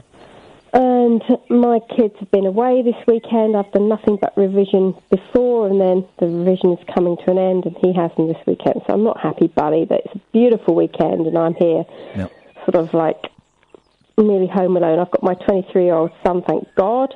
Anyway, so they come home, they come back to me, and I then get a text from my ex to say that he will not be paying me any money this month because the questions after, obviously we have to then ask questions on the Form E, sort of like all the financial statement. We then have to ask questions that he wasn't happy with the questions, and because of that, he won't be paying any money. Well, the questions that you had written down for him. Yes, that's right, because, I mean, he's got a really complex pension. There's a few things that, it's like the value of the house, that I've given him, and he thinks, no, it's worth more than that. And it's just sort of like general stuff, he's moved to a flat. I've got no idea what the contents of his flat is. And the solicitors, suggest I ask these sort of questions. Has he bought the flat or is he renting it? He's bought it. Right, and you're still married? Yes. And has he declared how much the flat is worth? He's declared how much the flat is worth. Right. He's sort of like put a value on the contents, but he knows what I've got in this house because he, left it. But she was just asking, well, what have you got in there? Just not just a general outline. Yeah. So anyway, and I thought, well, he's already said to me last month he wouldn't pay me because it was something to do with the solicitor as well. And in the end, I sort of said, "Oh, please, can you put the money in?" And he sort of like put the right money in the bank account in the end. But it's all sort of like bullying. So in the end, I just sort of lost it. I said, I phoned him up. I said, "Well, you take the kids. You have the kids. I can't do it anymore, John. You have to please help me." I was in a real state. My kids heard it. They're 15 and 13, and one calls her friend, and then the friend's mother then I have the police, the ambulance. Oh, well, they think you're going to top yourself. Yeah, 3 of them turn up at my door. Man. In the meantime, I've called John's parents, say, right, you come and take the kids, because I'm doing absolutely everything he asks, solicitor-wise. Yeah. Oh, that's right, he wouldn't pay me last time because the amount of outgoings was too much that I put down. You know, you have to sort of like list. Yeah, you've got to list your outgoings. everything, man. I've done that. Yeah, and it's too much, so he refused to. And I'm thinking, I'm doing what the solicitor asked. So, yeah, so basically this evening, the upshot of it is the kids have now gone out to their friends, and I'm sort of like, I'll see them tomorrow when they come back from school, and I think, oh my God, you know, what the hell is going on? You know, it's just, is it me or is it bully boy tactics or how does it work? Obviously we're only getting your side of the story, so I don't know, but with withholding money and threatening to withhold money, even if it's not carried through, is manipulation and is bullying and is coercion and is something that shouldn't be done. If you've agreed that sum of money, that should be paid whatever. Well, it's not to you, it's for the kids. You see, he pays the kids' portion, but I'm still short, if you see what I mean. And that's what he's done so far. This time he said he's paying me no money into the bank account, and I'm just thinking, well, who are you going to affect here? Is it because then you see I cut back even more? You know, he's living the life of luxury. You know, he works out in the States. He comes back once a month, then has the kids whenever he chooses, and I'm just sort of like, you know, I deal with all the emotional stuff, and it sounds a bit pathetic, but you know, all the other, you know, bits and pieces. No, it doesn't sound pathetic at all. You do the parenting. Yeah, yeah, literally, I do the parenting. And he gets them when he's feeling flush, and he fancies them, and then when he's bored of them, he sends them back. Yeah, I mean, he'll take them out, and they do all this nice stuff, and I'm left with it's all the smelly stuff, it's all the homework. Yeah, yeah, but it's the important stuff. The important stuff, the day-to-day mumming. Exactly, yeah. And I just sort of threw my toys out, so I thought, well, what are you doing? You haven't, you know, you don't see them when they're crying and all the rest of it. It's very tough, but well, you have to be careful. You have to be careful that the kids don't interpret it as a rejection of them from you. You know, you saying, "Or you take them, I can't handle it." You obviously they will worry. Okay, you've got to be careful that they don't think you're going to kill yourself, because you know, for a 13, 15-year-old to do what they did, their heads are screwed on and they're pretty smart, but also that's a heavy thing for a couple of teenagers to carry about their mum, thinking that their mum might be suicidal. That's a big thing to carry. And also you've got to make sure that they don't think in any way that you're rejecting them, because that'll screw them up. But you know that, and I'm saying that, and you know that because you sound like a good mum, but I'm just saying it because I feel obliged to say it. And it's tough, you know, when parents split up, and it's tough what messages we give to our kids and what we, you know, how much we let them into, and even if we disagree with the other parent, I personally think it's important. I'm not judging, you know, saying about you, but I think it's important to not badmouth the other parent. Or, you know, these things. It's a fine, but however angry one gets with the husband or the wife. You can't. I don't think you can really slag him off to the kids, can you? It's not. You know, go and slag him off to your mates, slag him off to someone on the radio, a therapist, whatever, a solicitor. But you've got to be careful with the kids. Yeah, no, you're right. Oh, it's a tough one, isn't it? It's tough, isn't it? It's really tough. God, absolutely horrendous. Yeah, and I just, you know, it's really tough. And I don't know. Is it tougher for a man or is it tougher for a woman? I'm trying to. It's different. I think it's different. It's different. The thing with me that's really upsetting is I'm not living in the same house as my kids. That's tough. And I'm living in a place that's not very nice at the moment, and I can't bring them there, which is why I'm keen to kind of move everything on and buy somewhere that I can, you know, bring them over to. But it's all, you know, but then it's tough for the parent that is, and he said stuck with the kids, but you know what I mean, that is living with the kids, because they've got to do everything. They've got to set the rules. Here's the thing, right? When couples split up, normally, I assume it's the mum that stays at home with the kids. So they've got to set the rules. They've got to send them to bed. They've got to tell them off for not brushing their teeth. They've got to make sure they sit at the table and they eat their food. Have you done your home? All the boring stuff, right?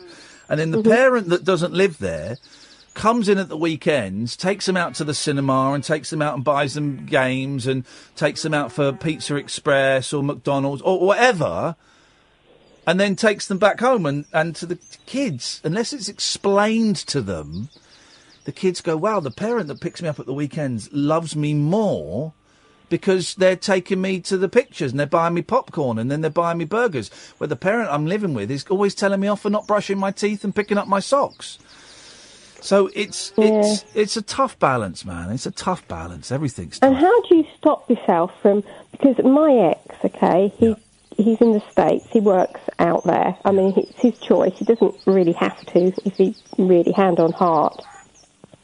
But, with the financial statement, you see all the bank stuff that he's done in the States. And, oh, my God, he's having a fantastic time out there.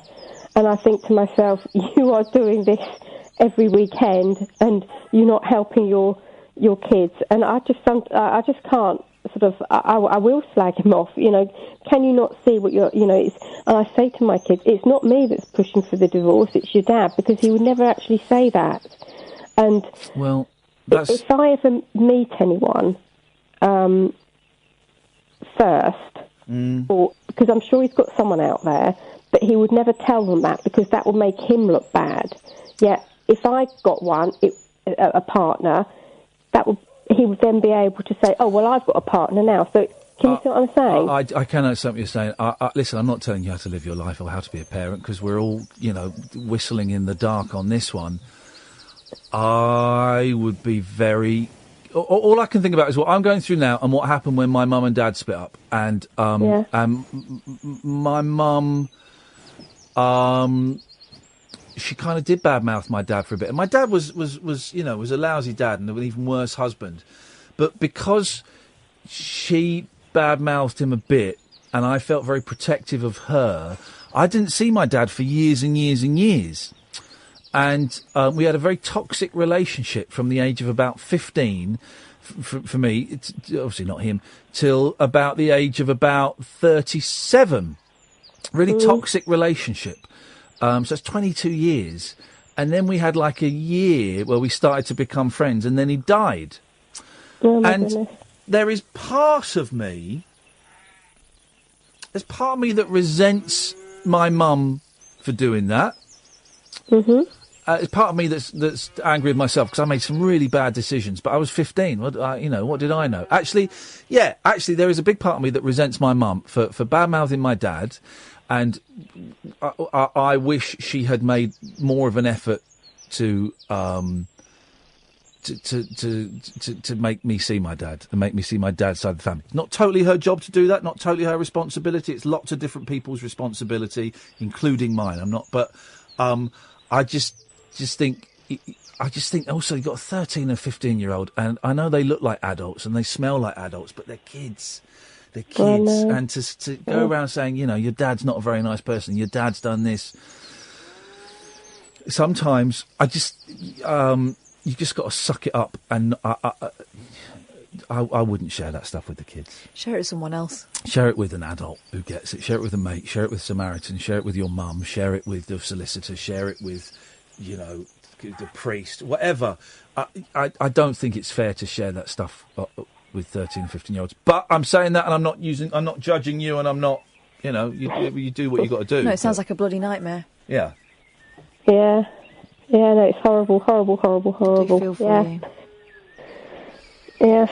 So how do you get through it then, Ian? How do you manage to cope with it? I don't know. I don't know.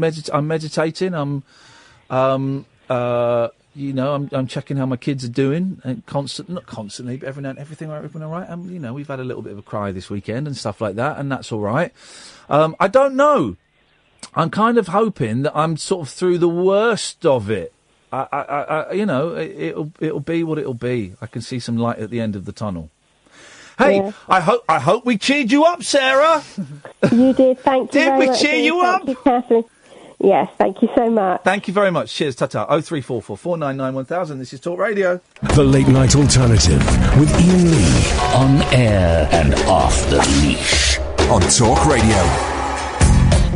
0344 499 1000 is the telephone number. Call straight to air all night. Good evening, line 1. Hello, line 1. Oh, this is good.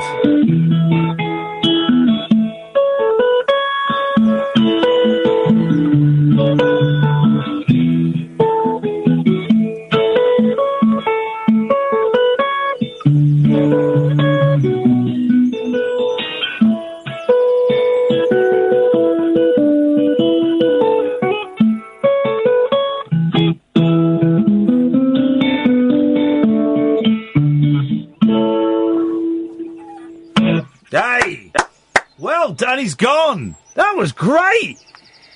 Wasn't that great? Very, very good. That was swish, man. I enjoyed that.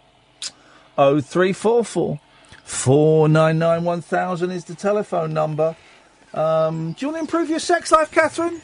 I don't know if I can be bothered. It's just a faff, isn't it? It really is. It's such hard work these days. Why? What are they recommending? I'm going to tell you. If it's like stirrups and that, forget it. Sex up the holiday. High frisk strategy to lift your mood for red hot saucy sun fun. Oh. Up the bum. Right. Sun fun? That means sun as in the sun, not as in incest. All right. The weather has warmed up over the long weekend and randy folk across the nation will be hoping to make it a red... Let me get rid of that because that's getting annoying me. We'll be hoping to make it a red-hot break as temperatures soar in the bedroom too. There we go. So how do you make the most of your day off by getting it on with your loved one? Here are the 14 I get it. frisky tips to get you in the mood. Frisky tips. Now, listen to the first one. I've only read the first one so far. Right. Number 1, grill thrills. As millions dust off the barbecues... Oh, no. No nudity near the grill. No, it's not. Make sure your treats lead to some flaming hot action between the sheets. The best way to do this is to make sure you cook up some aphrodisiac fare. Aphrodisiacs are a myth, aren't they? Mm. They're a myth. Unless the aphrodisiac is a Viagra sandwich, then it's a myth. I think it is a myth. I mean, it's usually food that isn't the nicest. I mean, oysters, it's a really grubby thing to eat, isn't it? Not good. But they make it sound sexy, so everyone goes, oh yeah, I love some of them. It's just a big bogey. I think I can hear a cock. Coming. No, it's gone. Make sure that always happens. Bung a steak on the... All right, go on. Make sure you bung a steak on the barbie. According to boffins, it increases levels of hormones that control female arousal and contains zinc, linked with the male libido. I gotta be honest, there's nothing that gets me hornier than zinc. Oh! Just desserts. This is just eating stuff. I thought it'd be like dressing up in like pants and things. Just desserts. Dressing up in pants. Serving up some ice cream will leave you feeling anything but frigid. You don't hear the word frigid anymore, do you? Wow. It's packed with calcium and phosphorus that can help make orgasms more powerful. You're telling me a 99 can give you powerful orgasms now? Gosh.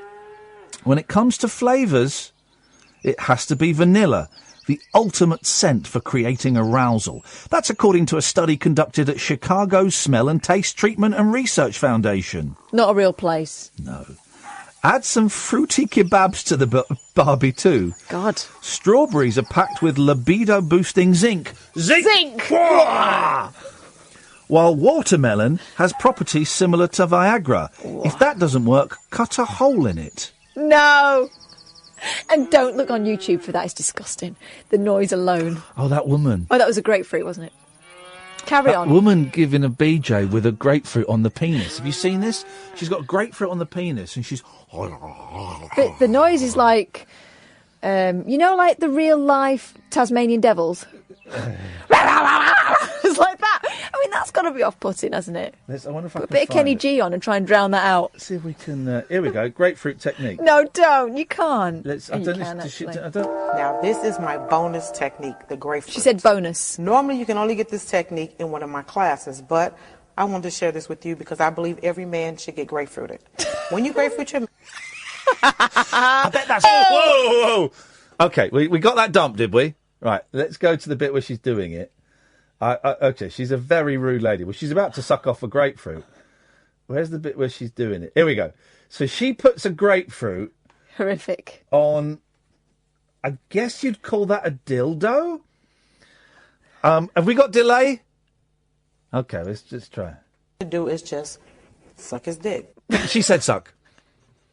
So she's got a big dildo and she's got a grapefruit that's hollowed out and she's going to put that over the penis. Okay, and it's the noise. You said you were going to do.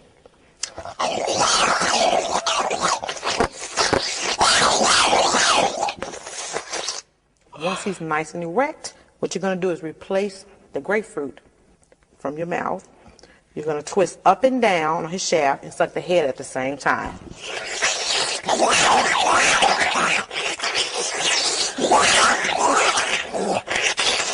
Sorry, I'm trying Sounds like being attacked by dingoes. I'm trying to enjoy this oral sex and tune in the radio at the same time. I mean, it really is.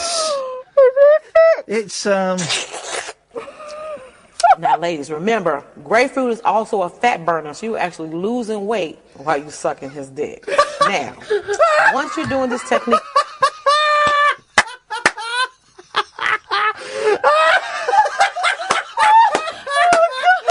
Oh, gosh. Oh, God. LBC will be doing knife crime.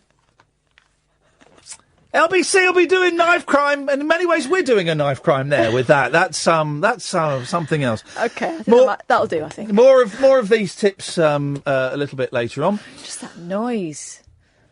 I mean, wowzers. Hang on a sec. Yeah, we're going to the break now, so you'll have to call back. Who?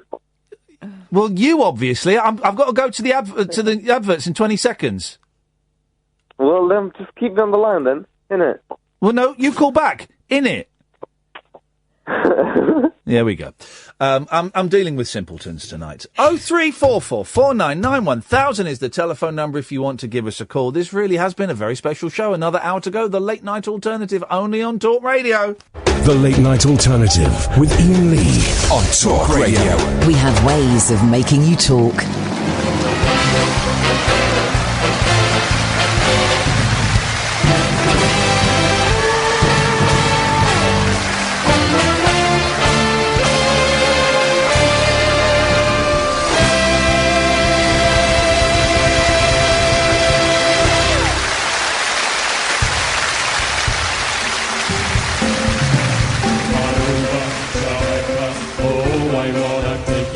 Bermuda, Bahama, Como, pretty mama. Here I go, Montego, baby, why don't we go? Jamaica, off the Florida Keys.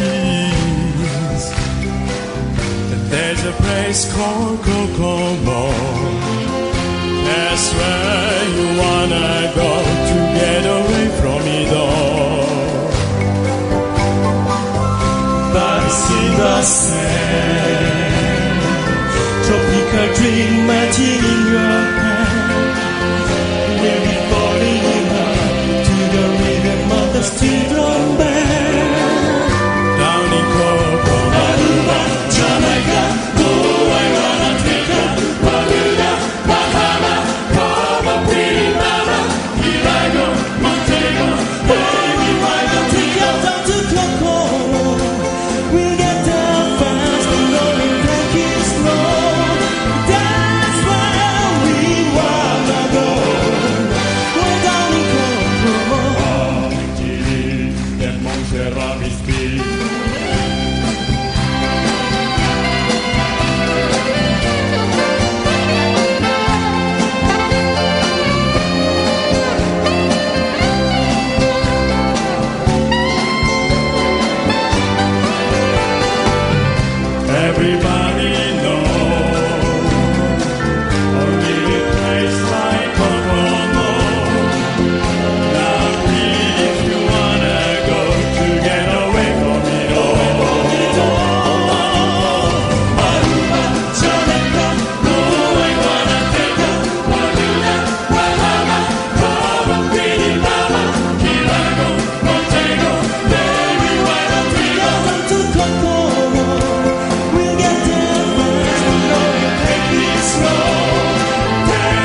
Beach Boys.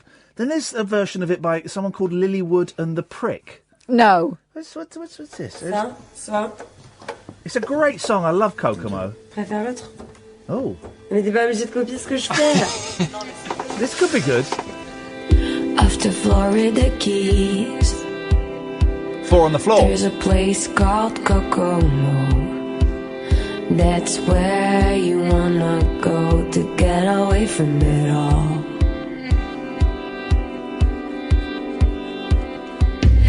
Bodies in the sand, tropical drip melting in your head. Don't mess with the tune. You'll be falling in love to the rhythm of a steel drum. I'm tempted to just play versions of Kokomo for the last... Kokomo, Aruba, Jamaica, ooh, I wanna take you to Bermuda, Bahama, come on, pretty mama, Key Largo, Montego, baby, wanna take you to the Kokomo.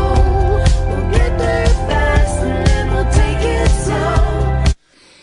slow. Mo just hung up. So Aw. that worked. that worked then. It was a song for him as well, Yeah, it Kokomo. was- oh, Mo's just called back in. Here he is. Yes, Mo! Yo, man. Yes.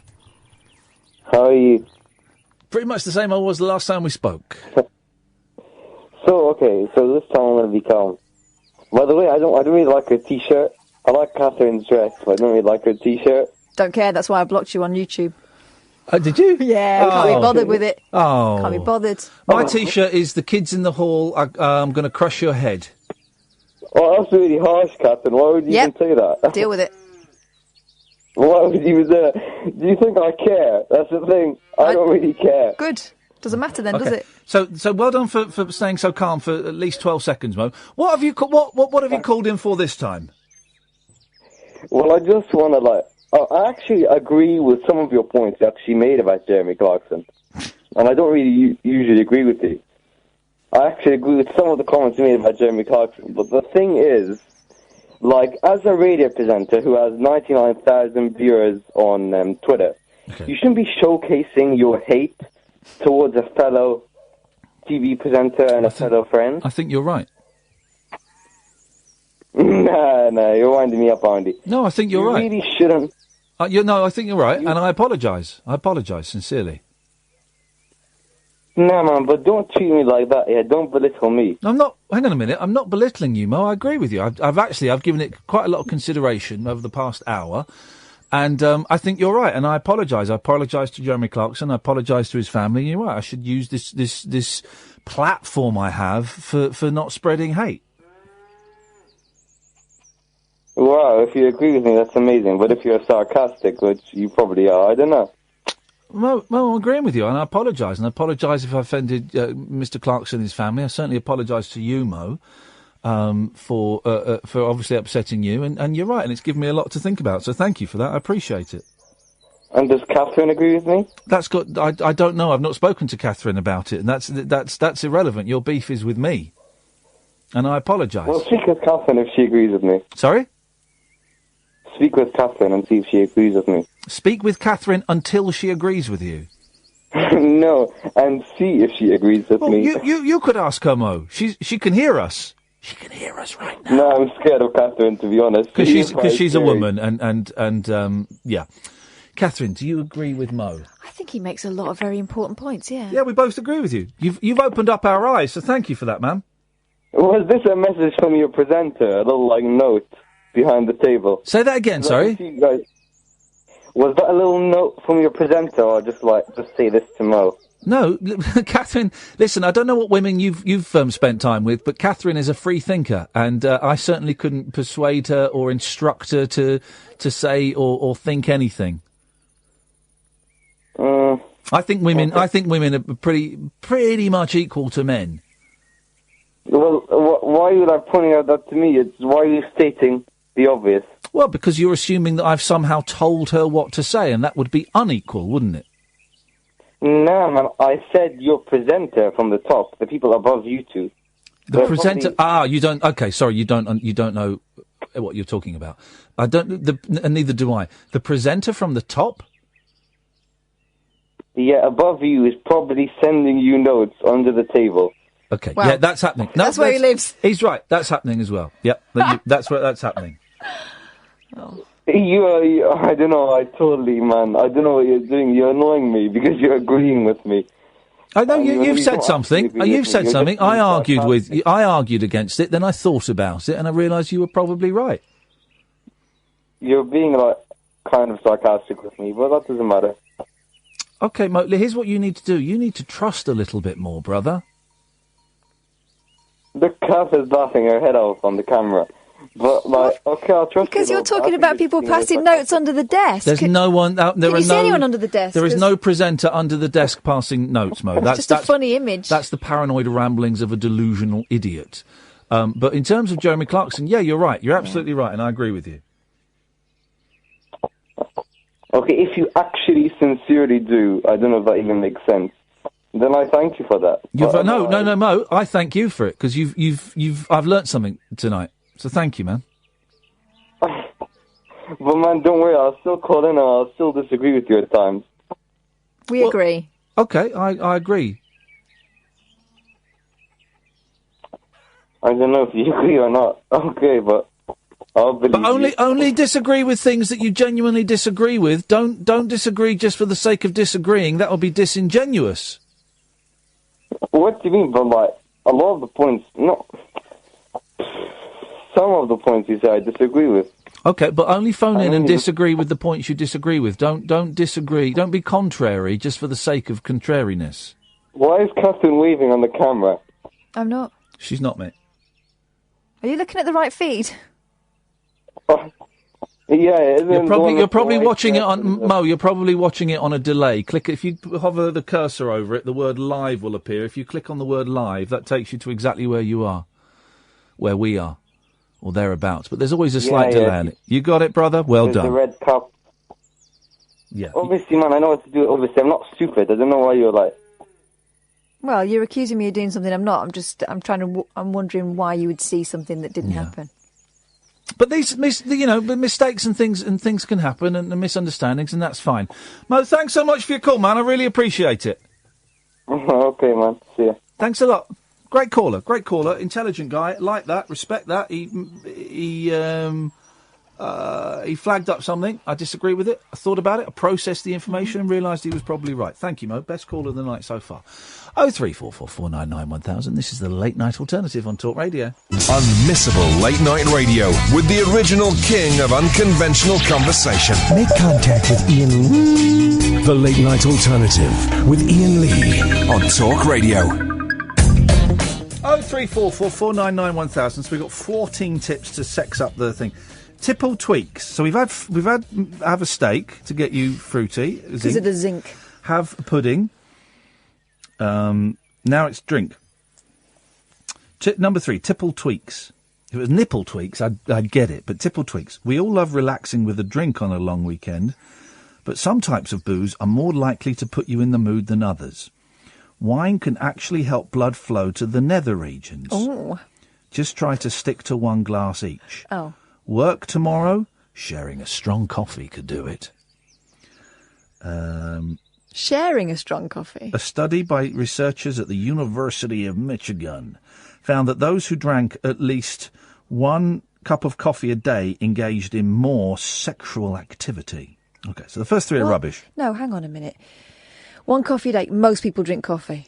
So the law of averages is that those people are going to... Yeah, okay. Number 4, lie in loving. It's not the coffee. Bank holidays give us the chance to catch up on some shut-eye. And more time between the sheets means more time for nookie. Morning sex has been shown to boost health and mood. Plus, a recent study published in the Journal of Sexual Medicine, ooh, you dirty, indicated that if a woman slept for 1 hour longer, they would have a 14% higher chance of having sex during the following day. So jump up, clean your teeth, and hop back in again for a sexational day off. Yeah, says people who've not got kids. As soon as they hear your foot hit the floor, those kids are out of bed, aren't they? Number 5, soccer strip. Lie back and think of England or Scotland, Wales or Northern Ireland or your favourite club. Make a sex game by seeing how many formations, positions and goals, orgasms, you can achieve on the night. You can even kick off at the traditional 3 p.m. and see if you can last 90 minutes. Don't forget to switch ends halfway through. Don't go offside. To really make it saucy, both wear your favourite football shirt. God, the assumption that I even own one. Number 6, back to basics. Turning the clock back on your relationships by doing things like holding hands in the park will lead to the release of oxytocin in the body, a hormone that can boost arousal. Kissing often gets forgotten in long-term relationships. Pick a park bench or a secluded dune on the beach and see how long you can go. Kissing, it means. The record, by the way, is 58 hours. Chapped lips. Oh, that's not proper kissing by then. I mean, God, they must be sick of it. Imagine. Make a splash, number 7. Flash the flesh to your partner by breaking out that summer wardrobe. Lots of stars, like Rosie Huntington-Whiteley, have new swimwear ranges, and you don't have to go to the pool to try them on. What could be sexier than your own personal swim party indoors? Everything. Or how about getting a cheap inflatable pool for the garden and enjoying it together? God. Filling it with baby oil.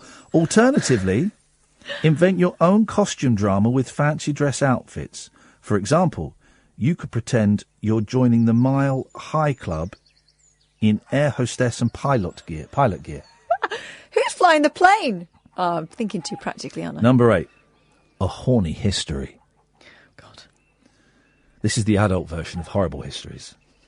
Well. Remember that first date or the first time you first made love to your partner? Recreate the romance by heading back to the same location, by cooking up the identical meal you enjoyed on that occasion, or buying the same movie you canoodled to. This is written by... What if they don't live at that house anymore? It's That like could this is be written weird, by right? a kid who's never had sex. I think it might have been. Number 9, get moving. Whether it's playing an active video game, going for a walk, or getting on your bike, doing some exercise is likely to lead to sex, not a chance. Research in the Journal of Sexual Medicine has found that women enjoyed a 150% increase in genital arousal following a 20-minute cardio session. Oh, no. Do some jogging, let's see what happens. And No, let me thanks. put electrodes on your genitals. While cycling at high intensity has been linked with higher sexual function. Number 10, change it up! Is there anything in there about lying about eating biscuits? Because that's me. When did you last go to the zoo or a fun fair? I think zoos are cruel. Fun fair? Cruel. A study published in the Journal of Personality and Social Psychology found couples who engaged in new activities had greater satisfaction in their relationships. Even having a flutter could do the trick. According to psychologist Tracy Cox, winning causes a rush of adrenaline which can make people more aroused.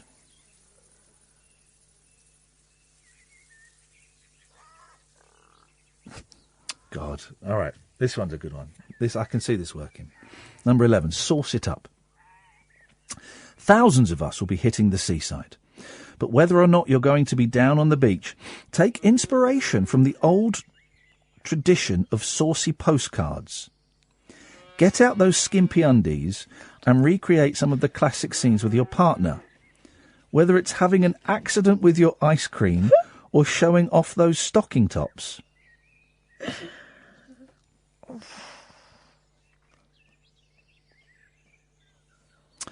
12, fantasize. Ask each other to read out passages from an erotic book, or ask each other about your raunchiest dreams. What if it doesn't involve your partner? Gordon's texted in. Trouble is, Ian never reads out text, though. Oh, it is, though. Terrible, isn't it, A Gordon? poll by Love Honey found that 3/4 of women and over half of men have played out a fantasy they'd found in a book, and around 2/3 of both blokes and females have acted out their sexual dreams. Number 13, 2 more to go. Banging tunes, crank up some beats. Boffins found listening to music releases the feel-good neurotransmitter dopamine, helping to increase libido. 14, get in pole position. Oh, no. There's nothing like pleasing your other half in the sack and hoping they'll return the favour. This is all women, have you noticed? Women dressing up, women are doing the pole dancing. Women putting cozies on Right. for no reason. No, it's not at all. It said both of you dress up. Both of you put the cozies on. It's not pole dancing. Calm down. You jump into conclusions. There's nothing like pleasing your other half in the sack and hoping they'll return the favour. Learn what positions are their favourite. Research shows, and you can use this, women tend to get the most orgasms on top, while doggy style is a hit with the guys. What's that got to do with poles? Pole position. Pole position. Oh, right. Polling position. Polling day. Okay, It's polling day. okay. That's what it's all about. Okie dokie. Very, very, very horny advice there, guys. I hope that's certainly giving you I'd some suggest ideas. if you're taking any of this, you just let it go. It's Yeah. gone, it's dead. There we go. Yes, line one. Hello. Yeah, hello. How you doing? It's exactly the same as it was last time we spoke. What you got? I was wondering, you know that when you said that you came off that antidepressant, I can't remember that, Mirtazapine, and you said that sleep was a problem. Yes. Well, a while ago I was on some I still am on some medication. Yes. I'm on venlafaxine and Epilim. Yeah. And at the time, my psychiatrist also gave me some quetiapine, which he said would help me sleep. Right. And therefore there would be less chance of me drinking late into the night. Okay. The thing about the quetiapine was it's antipsychotic, but it does actually work wonders in terms of getting you to sleep. But I'm sure that have you ruled out having any help in getting you to sleep, or do you sleep okay now? No, I don't sleep very well, but I'm not tired, so I'm fine. If I was struggling in the day, then I would be. No, I'm only off the drug 3 weeks. I'm happy to see where this goes. Oh, okay. Yep. Okay, that's good. There we go. Excellent stuff. Thanks very much indeed. 03444991000 is the telephone number. Calls go straight to air this evening. Well, it's 2.5 hours, and it's been pretty busy. Mm-hmm. And this is the first time it's kind of dropped off, which is great. Because bank holiday Mondays are normally really, really tough to get any calls. So we've had one of the busiest nights we've had in the last couple of weeks. And now we get back to that last 35 minutes of the show. Yeah. Where recently, I'd say the last 5-6 weeks, the last 35 minutes have been a little bit different from the rest of the show in that we've not had as many calls, and the calls that we've tended to get have not felt connected to the show in any way. And I just don't quite know what to do with the last 35 minutes of the show. It's a bit weird, isn't it? Do you remember when we used to do the breakfast show and there was the 6:30 to 7 o'clock? Yep. And it was a sort of standalone secret Easter egg of a show. Yep. Maybe we do something like that. Maybe we do something like that. I don't really know. I tell you what I watched today. I've not really watched a lot of it. Judge Rinder. Oh, God, yeah. Judge Grinder. I wish he had... Sometimes he has some really funny cases. Often they're not. You know who conducted his marriage service, don't you? Yes, Cumberbatch. Cumberbatch did it, because they're like best mates. They went to uni together.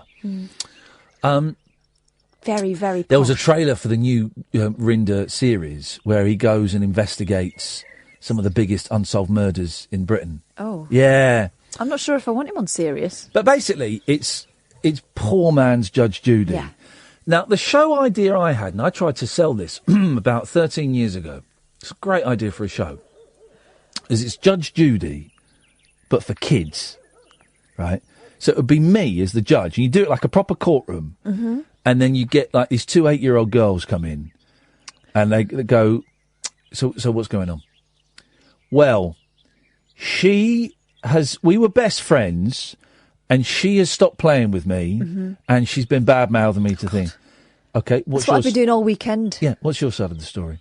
Well, what happened was, and you do it, and then you treat it seriously, and you'd issue, right, well, here's what you've got to do. You're not allowed to speak to each other for 2 weeks, and then I want you to shake hands, whatever. I don't know what the thing would be. And I thought that would be an absolute winner, because I'm brilliant with kids. And I thought that would be a cracking show, and they never went for it. Gosh, they'd let Dawn French do that. Yeah. Maybe it's you. Well, maybe they should let Dawn French do it, because I'd watch it. It's still the show that I would, watch, I think. It'd be good. Yeah, it'd be a good old show. I love Judge Judy. I like Bert, her assistant. Yeah. I like her funny one-liners. Yeah. Like, beauty fades, dumb is forever. I like it when she has to go into the judge's chambers to make a phone call. I'm here, Judge Judy here. I'm here with a guy called Steve, and he says that he bought a car from you 5 years ago for $2,000. Oh, no? You don't know the guy? Oh, thanks. Very interesting. Yeah, I love all that. I love her frilly collars. Yep. I love her shrewd observations. I think she's funny, man. I think it's the best of those courtroom shows. I'm just trying to find another of these Watco things. So we did driving test, didn't we? Yes. We did aliens and UFOs. Yes. We did. We didn't do cake. Oh no, but I really fancy that. We didn't do cake. There we go. Let me boot up cake. That will probably start playing. I love cakes. Here we go. Cakes, I love cakes. I love cake. I've got to have cake. Passionate about cake. Chocolate fudge cake, I love it with custard on. Yeah, and do I like cake? I bought 7 bars of chocolate from Aldi this morning. Chocolate, I live on chocolate and cakes, and no, I'm terrible. I don't know, like any cake. Anything. When I was about 22, me and a couple of my mates, we went over to live over Jersey for a year, for the season. I worked in the kitchen as a kitchen porter. And one night we got a currant cake, split it down the middle, and covered it completely in dope. Put it together and cut it in 4 bits. And Jesus, blew our heads off. Amazing. That's the best cake. It was a double-layered Victoria sponge cake with all the nice bits inside, and that was absolutely beautiful. Get your butter and your sugar and mix it up, and then get your egg yolk, put it in, make a nice sponge, get plenty of air into it. Yeah, I love baking. I've never baked a cake now. I've iced cakes, I've decorated cakes for people for birthdays. You know, I've helped people decorate cakes. I tend to be good at sculpting the things on the top of the cake, so if somebody wants a whatever, I think I did a pyramid cake once, and I've done 1 or 2 cakes iced, but I've only done the icing. I'm probably better at making cakes than I am at making pastry. Going back, my mother was the secretary of the local WI, and they had a cake baking competition which was run by McDougall's, where they supplied the flour and then they supplied the prize. And my mother said, go on, make a cake for me, because she wanted a few more entries. And I made a Victoria sponge sandwich, which was highly commended. We used to take cakes into work, and it was my turn to bake a cake. So I said to my wife, I'm going to take a cake in. What do you think I ought to make? She says, why don't you try making devil's food cake? I said, OK. Well, I messed up the mixture totally, so it made enough for about 20 people. She said, I've never seen this cake came out. It was about 3 foot high. so it kept them going for weeks. You know the chocolate rolls you can get, the Swiss rolls like this? I could stuff one of them in and eat it within about a minute. As soon as I get out the shop, open the bag, go on, have a piece. Not a piece, an whole cake. I had a magic moment with the gatto and my current partner. Strawberry gatto's very, very messy. I just got a real bargain from a garage, actually, which was reduced to £1, and that was nice. That was a cherry and pineapple sponge cake, which was nice. Might not sound that nice, but it was nice and moist, as my mum would say. It's a lovely moist sponge. You go buy the cake, you let it defrost a bit, and then you feed each other nicely. Have you not seen 9.5 weeks? The next thing I knew, this lady turned up to see me. She was not the nicest of looking ladies. In my opinion, she would have been better suited on the docks at the fish market. And she turned up with this birthday cake. It was I think it was a single layer cake, plain sponge cake, but there was a lot of cream on the cake, and it got thrown in my face, and I was not a happy boy. And while that was happening, photos were taken. She was sat on my knee. How was she dressed? Scantily. It was embarrassing. Other than that, Battenberg I like. Cake. So no cake or Battenberg? Yeah. In that order, yeah. Was it the marzipan that you gave? Oh yeah, that round the outside, yeah. Because it's 4 little squares, isn't it? Don't know, make me hungry. It's a good word though, isn't it? It sounds a good word, doesn't it, marzipan? There are certain words that sound nice. Some words that don't sound so nice. Marzipan. I like any cake. I like marzipan, icing. Yeah, sweet tooth I am. I've cut down a lot, but I'm into my biscuits at the minute. My custard creams. I could eat packets on them all in one go. Custard creams, I love them. Addicted to them, ducking them in your coffee. The Late Night Alternative with Iain Lee on Talk Radio. 03444991000. Call straight to air until 1 o'clock when Paul Ross comes in. Good evening, line 1. You're on the wireless. Hello, Iain Lee. Hello. Hello, can you hear me? Just about, yeah. Yeah, I'm whispering because everyone's asleep. Yeah? Yeah, everybody's sleeping. You're asleep. You're phoning up while you're asleep. Oh, everybody else is sleeping. Oh, everybody's sleeping, so you have to sound like a robot. Yeah, that's right. Okay. Great show, by the way. I know. Yeah, awesome. Okay. Well, thanks for calling. Thank you. Bye-bye. I'm glad they didn't wake everyone up. What a delightful idiot. Everybody's sleeping. People are strange.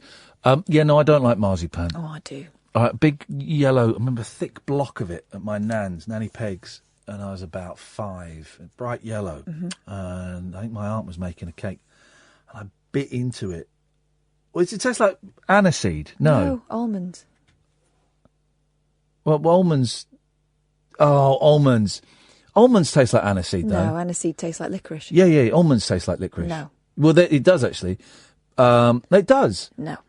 Yeah, it does. But anyway, I don't like the taste of almonds. I can't have almonds, I can't have licorice, and I can't have marzipan. Okay, good rules.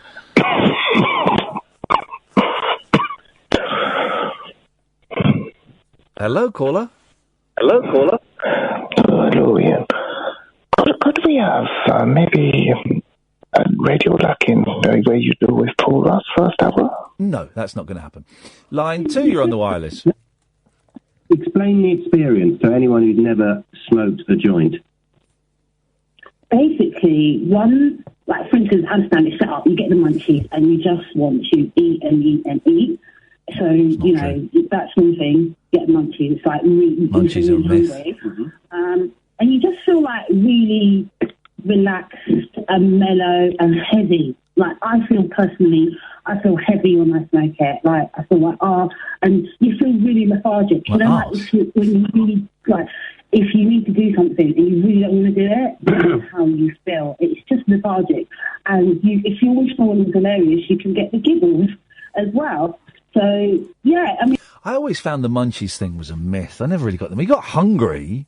But that's just because you've been smoking all day. Well, because you've been sat around for 5 hours talking rubbish, and so you go, "Oh, I'm hungry. Yeah, that's all right. Let's go and get some sweets." Yeah, sweets. That's what it is. You go and get some. You go out and buy a packet of Rolos. Oh, I could murder some Rolos. Oh, stop talking about sweets and cake. I know. Yes, line 4. You're on the wireless. You good, man? How are you? Exactly the same as when we spoke a little while ago.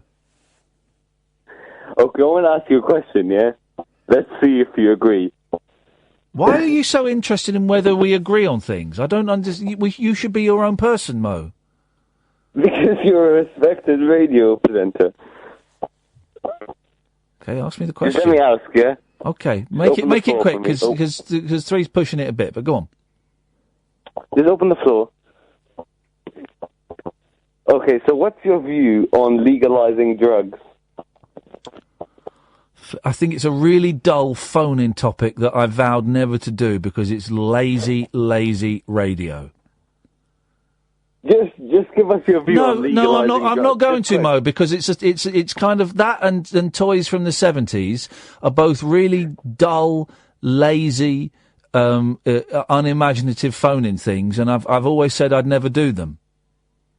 Yeah, but just like give us your No, quick view, man. Mo, I'm not your puppet. You don't dictate my narrative. No, I'm not going to. Ask Catherine then. No, Why no, do you always talk about me as if I'm not here? because he's scared of women. That's why. Mo, what do you think? Say what you're going to say. Well, drugs should definitely be legalised.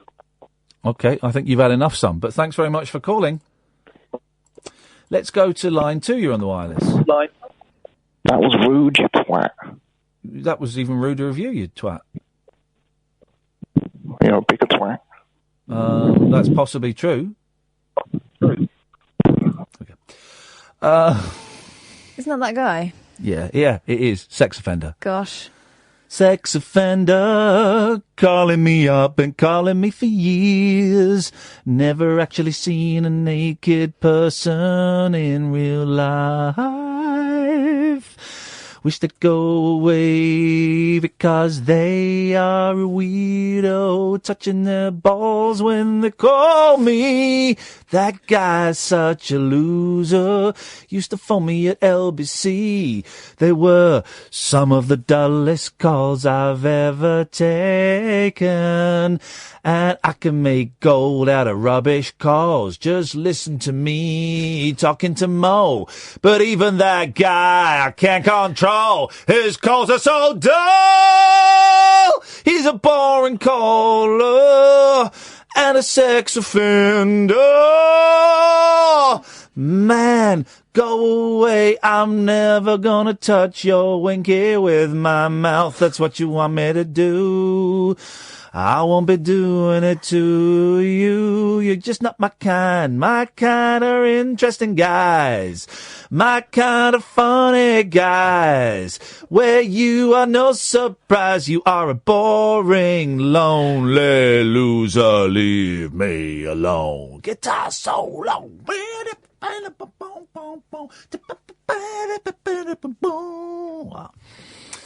Etc., etc. Yes, line 1. Hello, Ian. It's Hello. Hannah. Hello. I'm hiding. Okay. Guess where I am? You're in the kitchen. No. Okay. We'll second question this time next week. Line 2. You're on the wireless. First there is a mountain, then there is no mountain, then there is. First there is a mountain, then there is no mountain, then there is. First there is a mountain, then there is no mountain, then there is. First there is a mountain, then there is no mountain, then there is.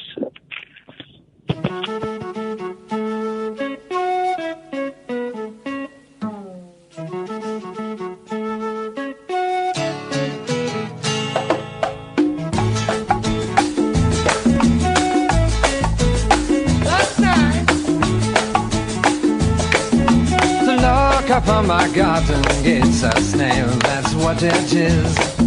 The lock up on my garden gates a snail, that's what it is. First there is a mountain, then there is no mountain, then there is. First there is a mountain, then there is no mountain, then there is.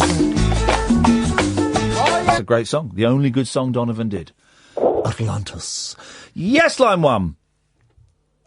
And J Balvin, this is X on the Capital 8 show. I love your energy like a cool breeze. Yeah, I can't hear it. That considering that was the guy that was didn't want to wake everyone up, he suddenly got very, very noisy. Shh. 0344 499 1000 is the phone number. This is Talk Radio. The wild man of late night radio. The Late Night Alternative with Iain Lee on Talk Radio. We have ways of making you talk.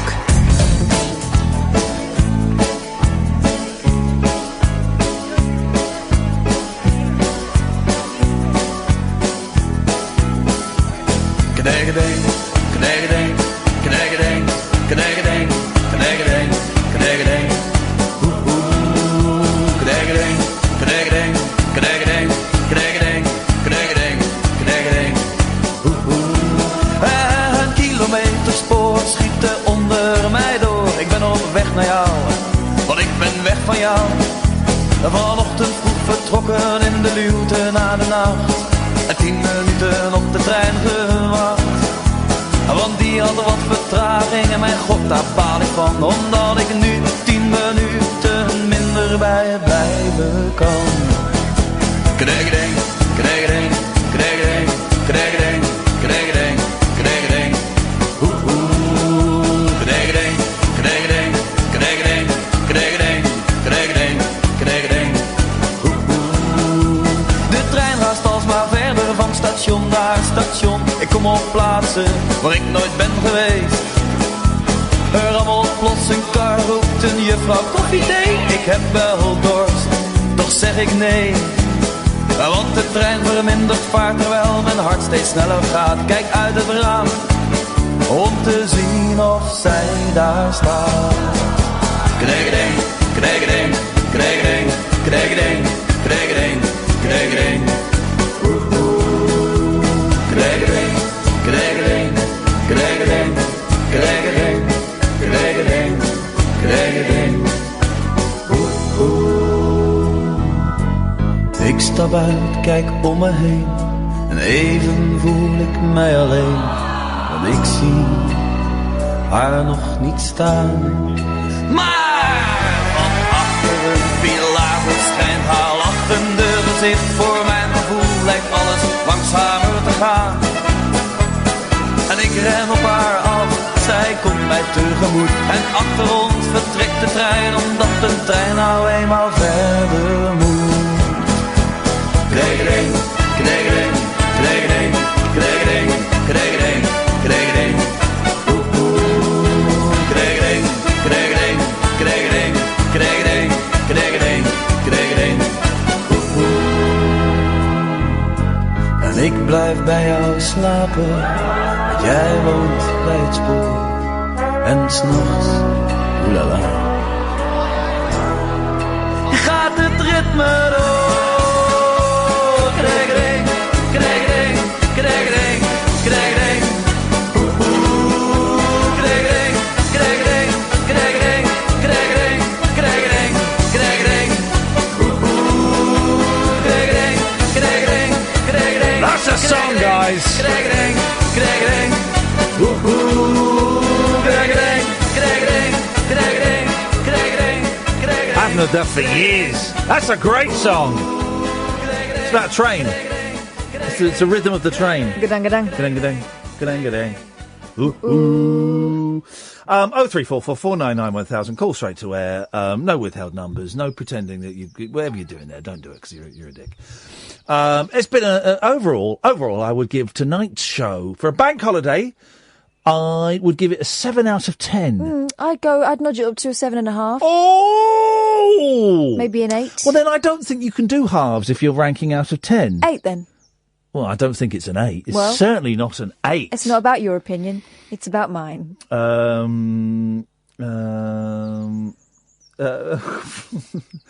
By the way, there's been a bloodbath on the YouTube feed. I just muted loads of people, timed them out. For because it was all getting a bit me. Mo was having a go at everyone. Everyone's having a go at Mo. Napoleon Blown Apart is talking about dental dams are not an effective prophylactic when performing fellatio. Stay safe, my darling. Jeez. What's going on in there? What's going on in there, guys? Crying out loud. That's nice sound, isn't it? It's beautiful sound. Is it going to be a hot day tomorrow? I hope so. I've got to lie in tomorrow because I'm not doing Good Morning Britain because of the Clarkson comments. There's apparently an internal investigation is being launched at ITV. That's another job I've screwed up. Oh well, these things happen. these things happen. So I haven't got to be in town until. I don't think I've got to be in town until 5 o'clock. I'm seeing my man. Lays about then. Yeah, I'm gonna play some video games, a bit of Overwatch. Well, I'll be around. Okay. Well, Do you want to escape from prison? Yeah, actually, I would love to escape from prison.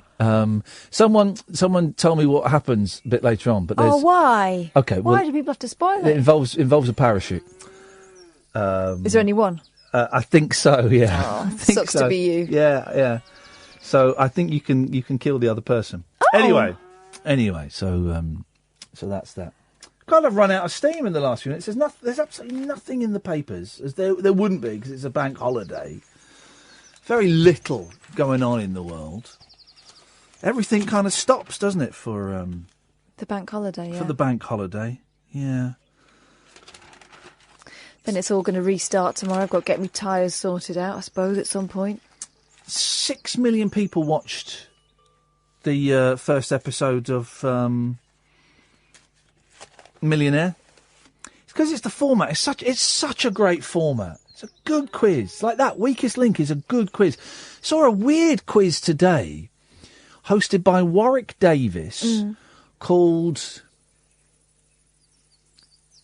Tentative. It had 10 in the title. 10. Tenable. Thank you. Because you had to come up with 10. So it'd be like, can you name... Right, one of the questions was, name the first 10 top 10 singles by The Who. Oh, wow. Right. I'd have been in like Flynn. And the more you name, the more money you stand the chance of winning. Does it have top 10 ways to spice up your love life in the sun? Come in, Paul Ross. I love the way you loiter out there like a little orphan child. He's polite, that's what it is. He's got manners, old school. Don't come blazing in. Courtesy costs nothing, as my mum used to say. Old school, and I like that. How you doing, Paul? You all right? I quite enjoy that Tenable show, because you can shout at the screen like Pointless. Yeah, I enjoyed it. It was just the first time I'd seen it. I've not watched daytime TV for a long old time. And it's a lot of quizzes now. A lot of quizzes. And I can at last stop watching GMB as long as you're suspended. Because I, not my cup of tea, really. No, it could be my late night telly when someone yeah, get in, bless but, you. Yeah. But yeah, that Tenable was good. And it all hinged today on this. On the final round was 10 squares on the Monopoly board that are not train stations or streets. Or streets, so you get utilities. So you got your utilities. Community chest. Yeah. Opportunity. No, chance. Chance, so you're right. Jail. Sorry? Jail. Go to jail. Go to jail. And so I thought that was my turn, Kath, to be guessing. Oh. Sorry. Okay, no, it's fine. Sorry, I was shouting at the telly. Two of the most competitive people. And it was good. And one woman got them all right, because everyone got knocked out really early, and she's going, I'm really into Monopoly, I think I can do this. And then she did it, she got it all right. It was quite exciting. Yeah. The Who singles I got, they didn't have a clue. They did one the other day, which was good, Pet Shop Boys, the first top 10 singles of the Pet Shop Boys, and that was quite good. It's a Sin, West End Girls. West End Girls was their first hit, wasn't it? Shopping. Suburbia was in there, I remember that in Shopping. Heart, maybe? Heart Starts Missing a Beat. Go West is probably too late, isn't it? I'm Go not West. sure. Sorry? Oh, yeah. I was like 90s, wasn't it? Oh, you're falling asleep. Yeah, I'm so tired. We're losing count. Everyone's a critic. What's on your show tonight, Paul I am Ross? genuinely excited, okay? Yeah. The world's oldest living mammal is a giant tortoise called Jonathan that lives on St Helena where Napoleon died. Is he coming on? We are speaking to the vet who looks after him. Hey! Live from St Helena. He's 186 years old, not the vet, the tortoise, and apparently he will no longer mate because they've decided he's too old to risk a cataract operation. He's lost his sense of smell. Yeah. His last partner was a gift in 1991 from the French consul called Frederica. A gift. 11 years. That's how we used to treat women in the 50s, a gift. 11 years later, they found out that Frederica was actually Frederick, so nothing happened there. He last impregnated a female giant tortoise in 1919. The dopey bint fell off a cliff. He has no offspring that we know of, so we're talking to Joe Hollins, the vet on St Helena, who's been there for 7 or 8 years. Sounds like a wonderful place, and he's got the world's oldest living mammal in his care. And he knows him, because he can't smell anything, he can't smell the food, but he calls, and he comes scuttling towards him. Wouldn't you love that in your life? Why have tortoises got this reputation for being slow? Because they're not. I know, he said this one's like a demon. This one's like a little jaguar. They nip along, man, and they can dig as well. They're powerful. Although I saw when I lived in Bisham near Marlow, out there in Buckinghamshire, Berkshire borders, I saw a very sad sign in the orchard where I used to walk the dog. Yeah. and a family had lost their pet tortoise. It had scuttled away, and they kind of staple with a nail gun or something, a picture to a tree, a picture of the tortoise. Like if you saw any stray tortoise in an orchard in the home counties, you wouldn't think someone's lost this. Just think, oh no, it's the wrong one. It's not there, Henry, from number 27. It's a different tortoise. Yeah. So we're doing that on the show today. We're also crossing live to Cambodia for a big news story over there about a kind of, effectively, demonstrations by journalists, because their last paper that's not state-owned has been sold into the kind of private sector, and it's a kind of government PR organisation. So that's a biggie for us. And 60 years ago today, the Hammer Dracula premiered, the world premiere. Oh. So we're talking about the Dracula kind of phenomenon. Christopher Lee, was it? Christopher Lee was in Dracula, yeah. Peter Cushing, of course, was a brilliant, very active Van Helsing, 1958. It actually paved the way for British cinema, like the new wave, so-called, like Look Back in Anger, Lonely's a Long Distance Runner, Saturday Night, Sunday Morning, even Alfie, because for the first time, a British film was taken really seriously, and it was a colour film. So that really kind of opened the floodgates for British cinema. Up until then, British cinema was kind of, unless it was a big war film, was kind of looked down on. So we're talking to Kim Newman, who's a top horror expert. That classic Christopher Lee Dracula look that's up there with Darth Vader, man. I worked with Christopher Lee in Pakistan for a few months, and you could ask him anything, but you weren't allowed to ask him about Dracula. You weren't allowed to. He was Special Forces in the Second World War, in the SOE. I think. Yeah. Oh, imagine really that coming out of the dark if you're some Yeah. Nazi soldier, 6'7" or whatever he was. I was with Christopher Lee the first time he ever had Pepsi. Oh, He wow. asked for a Coke. And the guy came and said, a runner came and said, I'm really sorry, Mr. Lee, we haven't got any Coke, we've got this. And he handed him a Pepsi, and he looked at him and went, what is this Pepsi Cola? And I went, it's just the same as Coke, Chris, you won't notice the difference. Neither Pepsi nor Coke would endorse that last sentiment, I have to say. That's another suspension coming your way. It's like the bridge into Bristol. You know, more suspensions than a bridge over a river. Paul Ross will be on at 1 o'clock. Let's take this last call of the night. Good evening, caller. Oh, well, that was anticlimactic. Hello? Is it me you're looking for? Oh, flipping it. I'll take my assessment. It's a 7 out of 10. And that's pushing it. That was a disappointing end to the evening. Dear listener, don't forget you can go and download the Best of podcast. It comes out sort of about 7, 8 o'clock every evening. And you can get that on iTunes, or you can go to talkradio.co.uk. You can also get the Rabbit Hole podcast, which is another show that me and Catherine do. We are here Monday to Friday, 10 o'clock at night. You can listen to Talk Radio on DAB. Download the app or go to talkradio.co.uk. Don't go anywhere. Coming up after 1 o'clock, it's Paul Ross.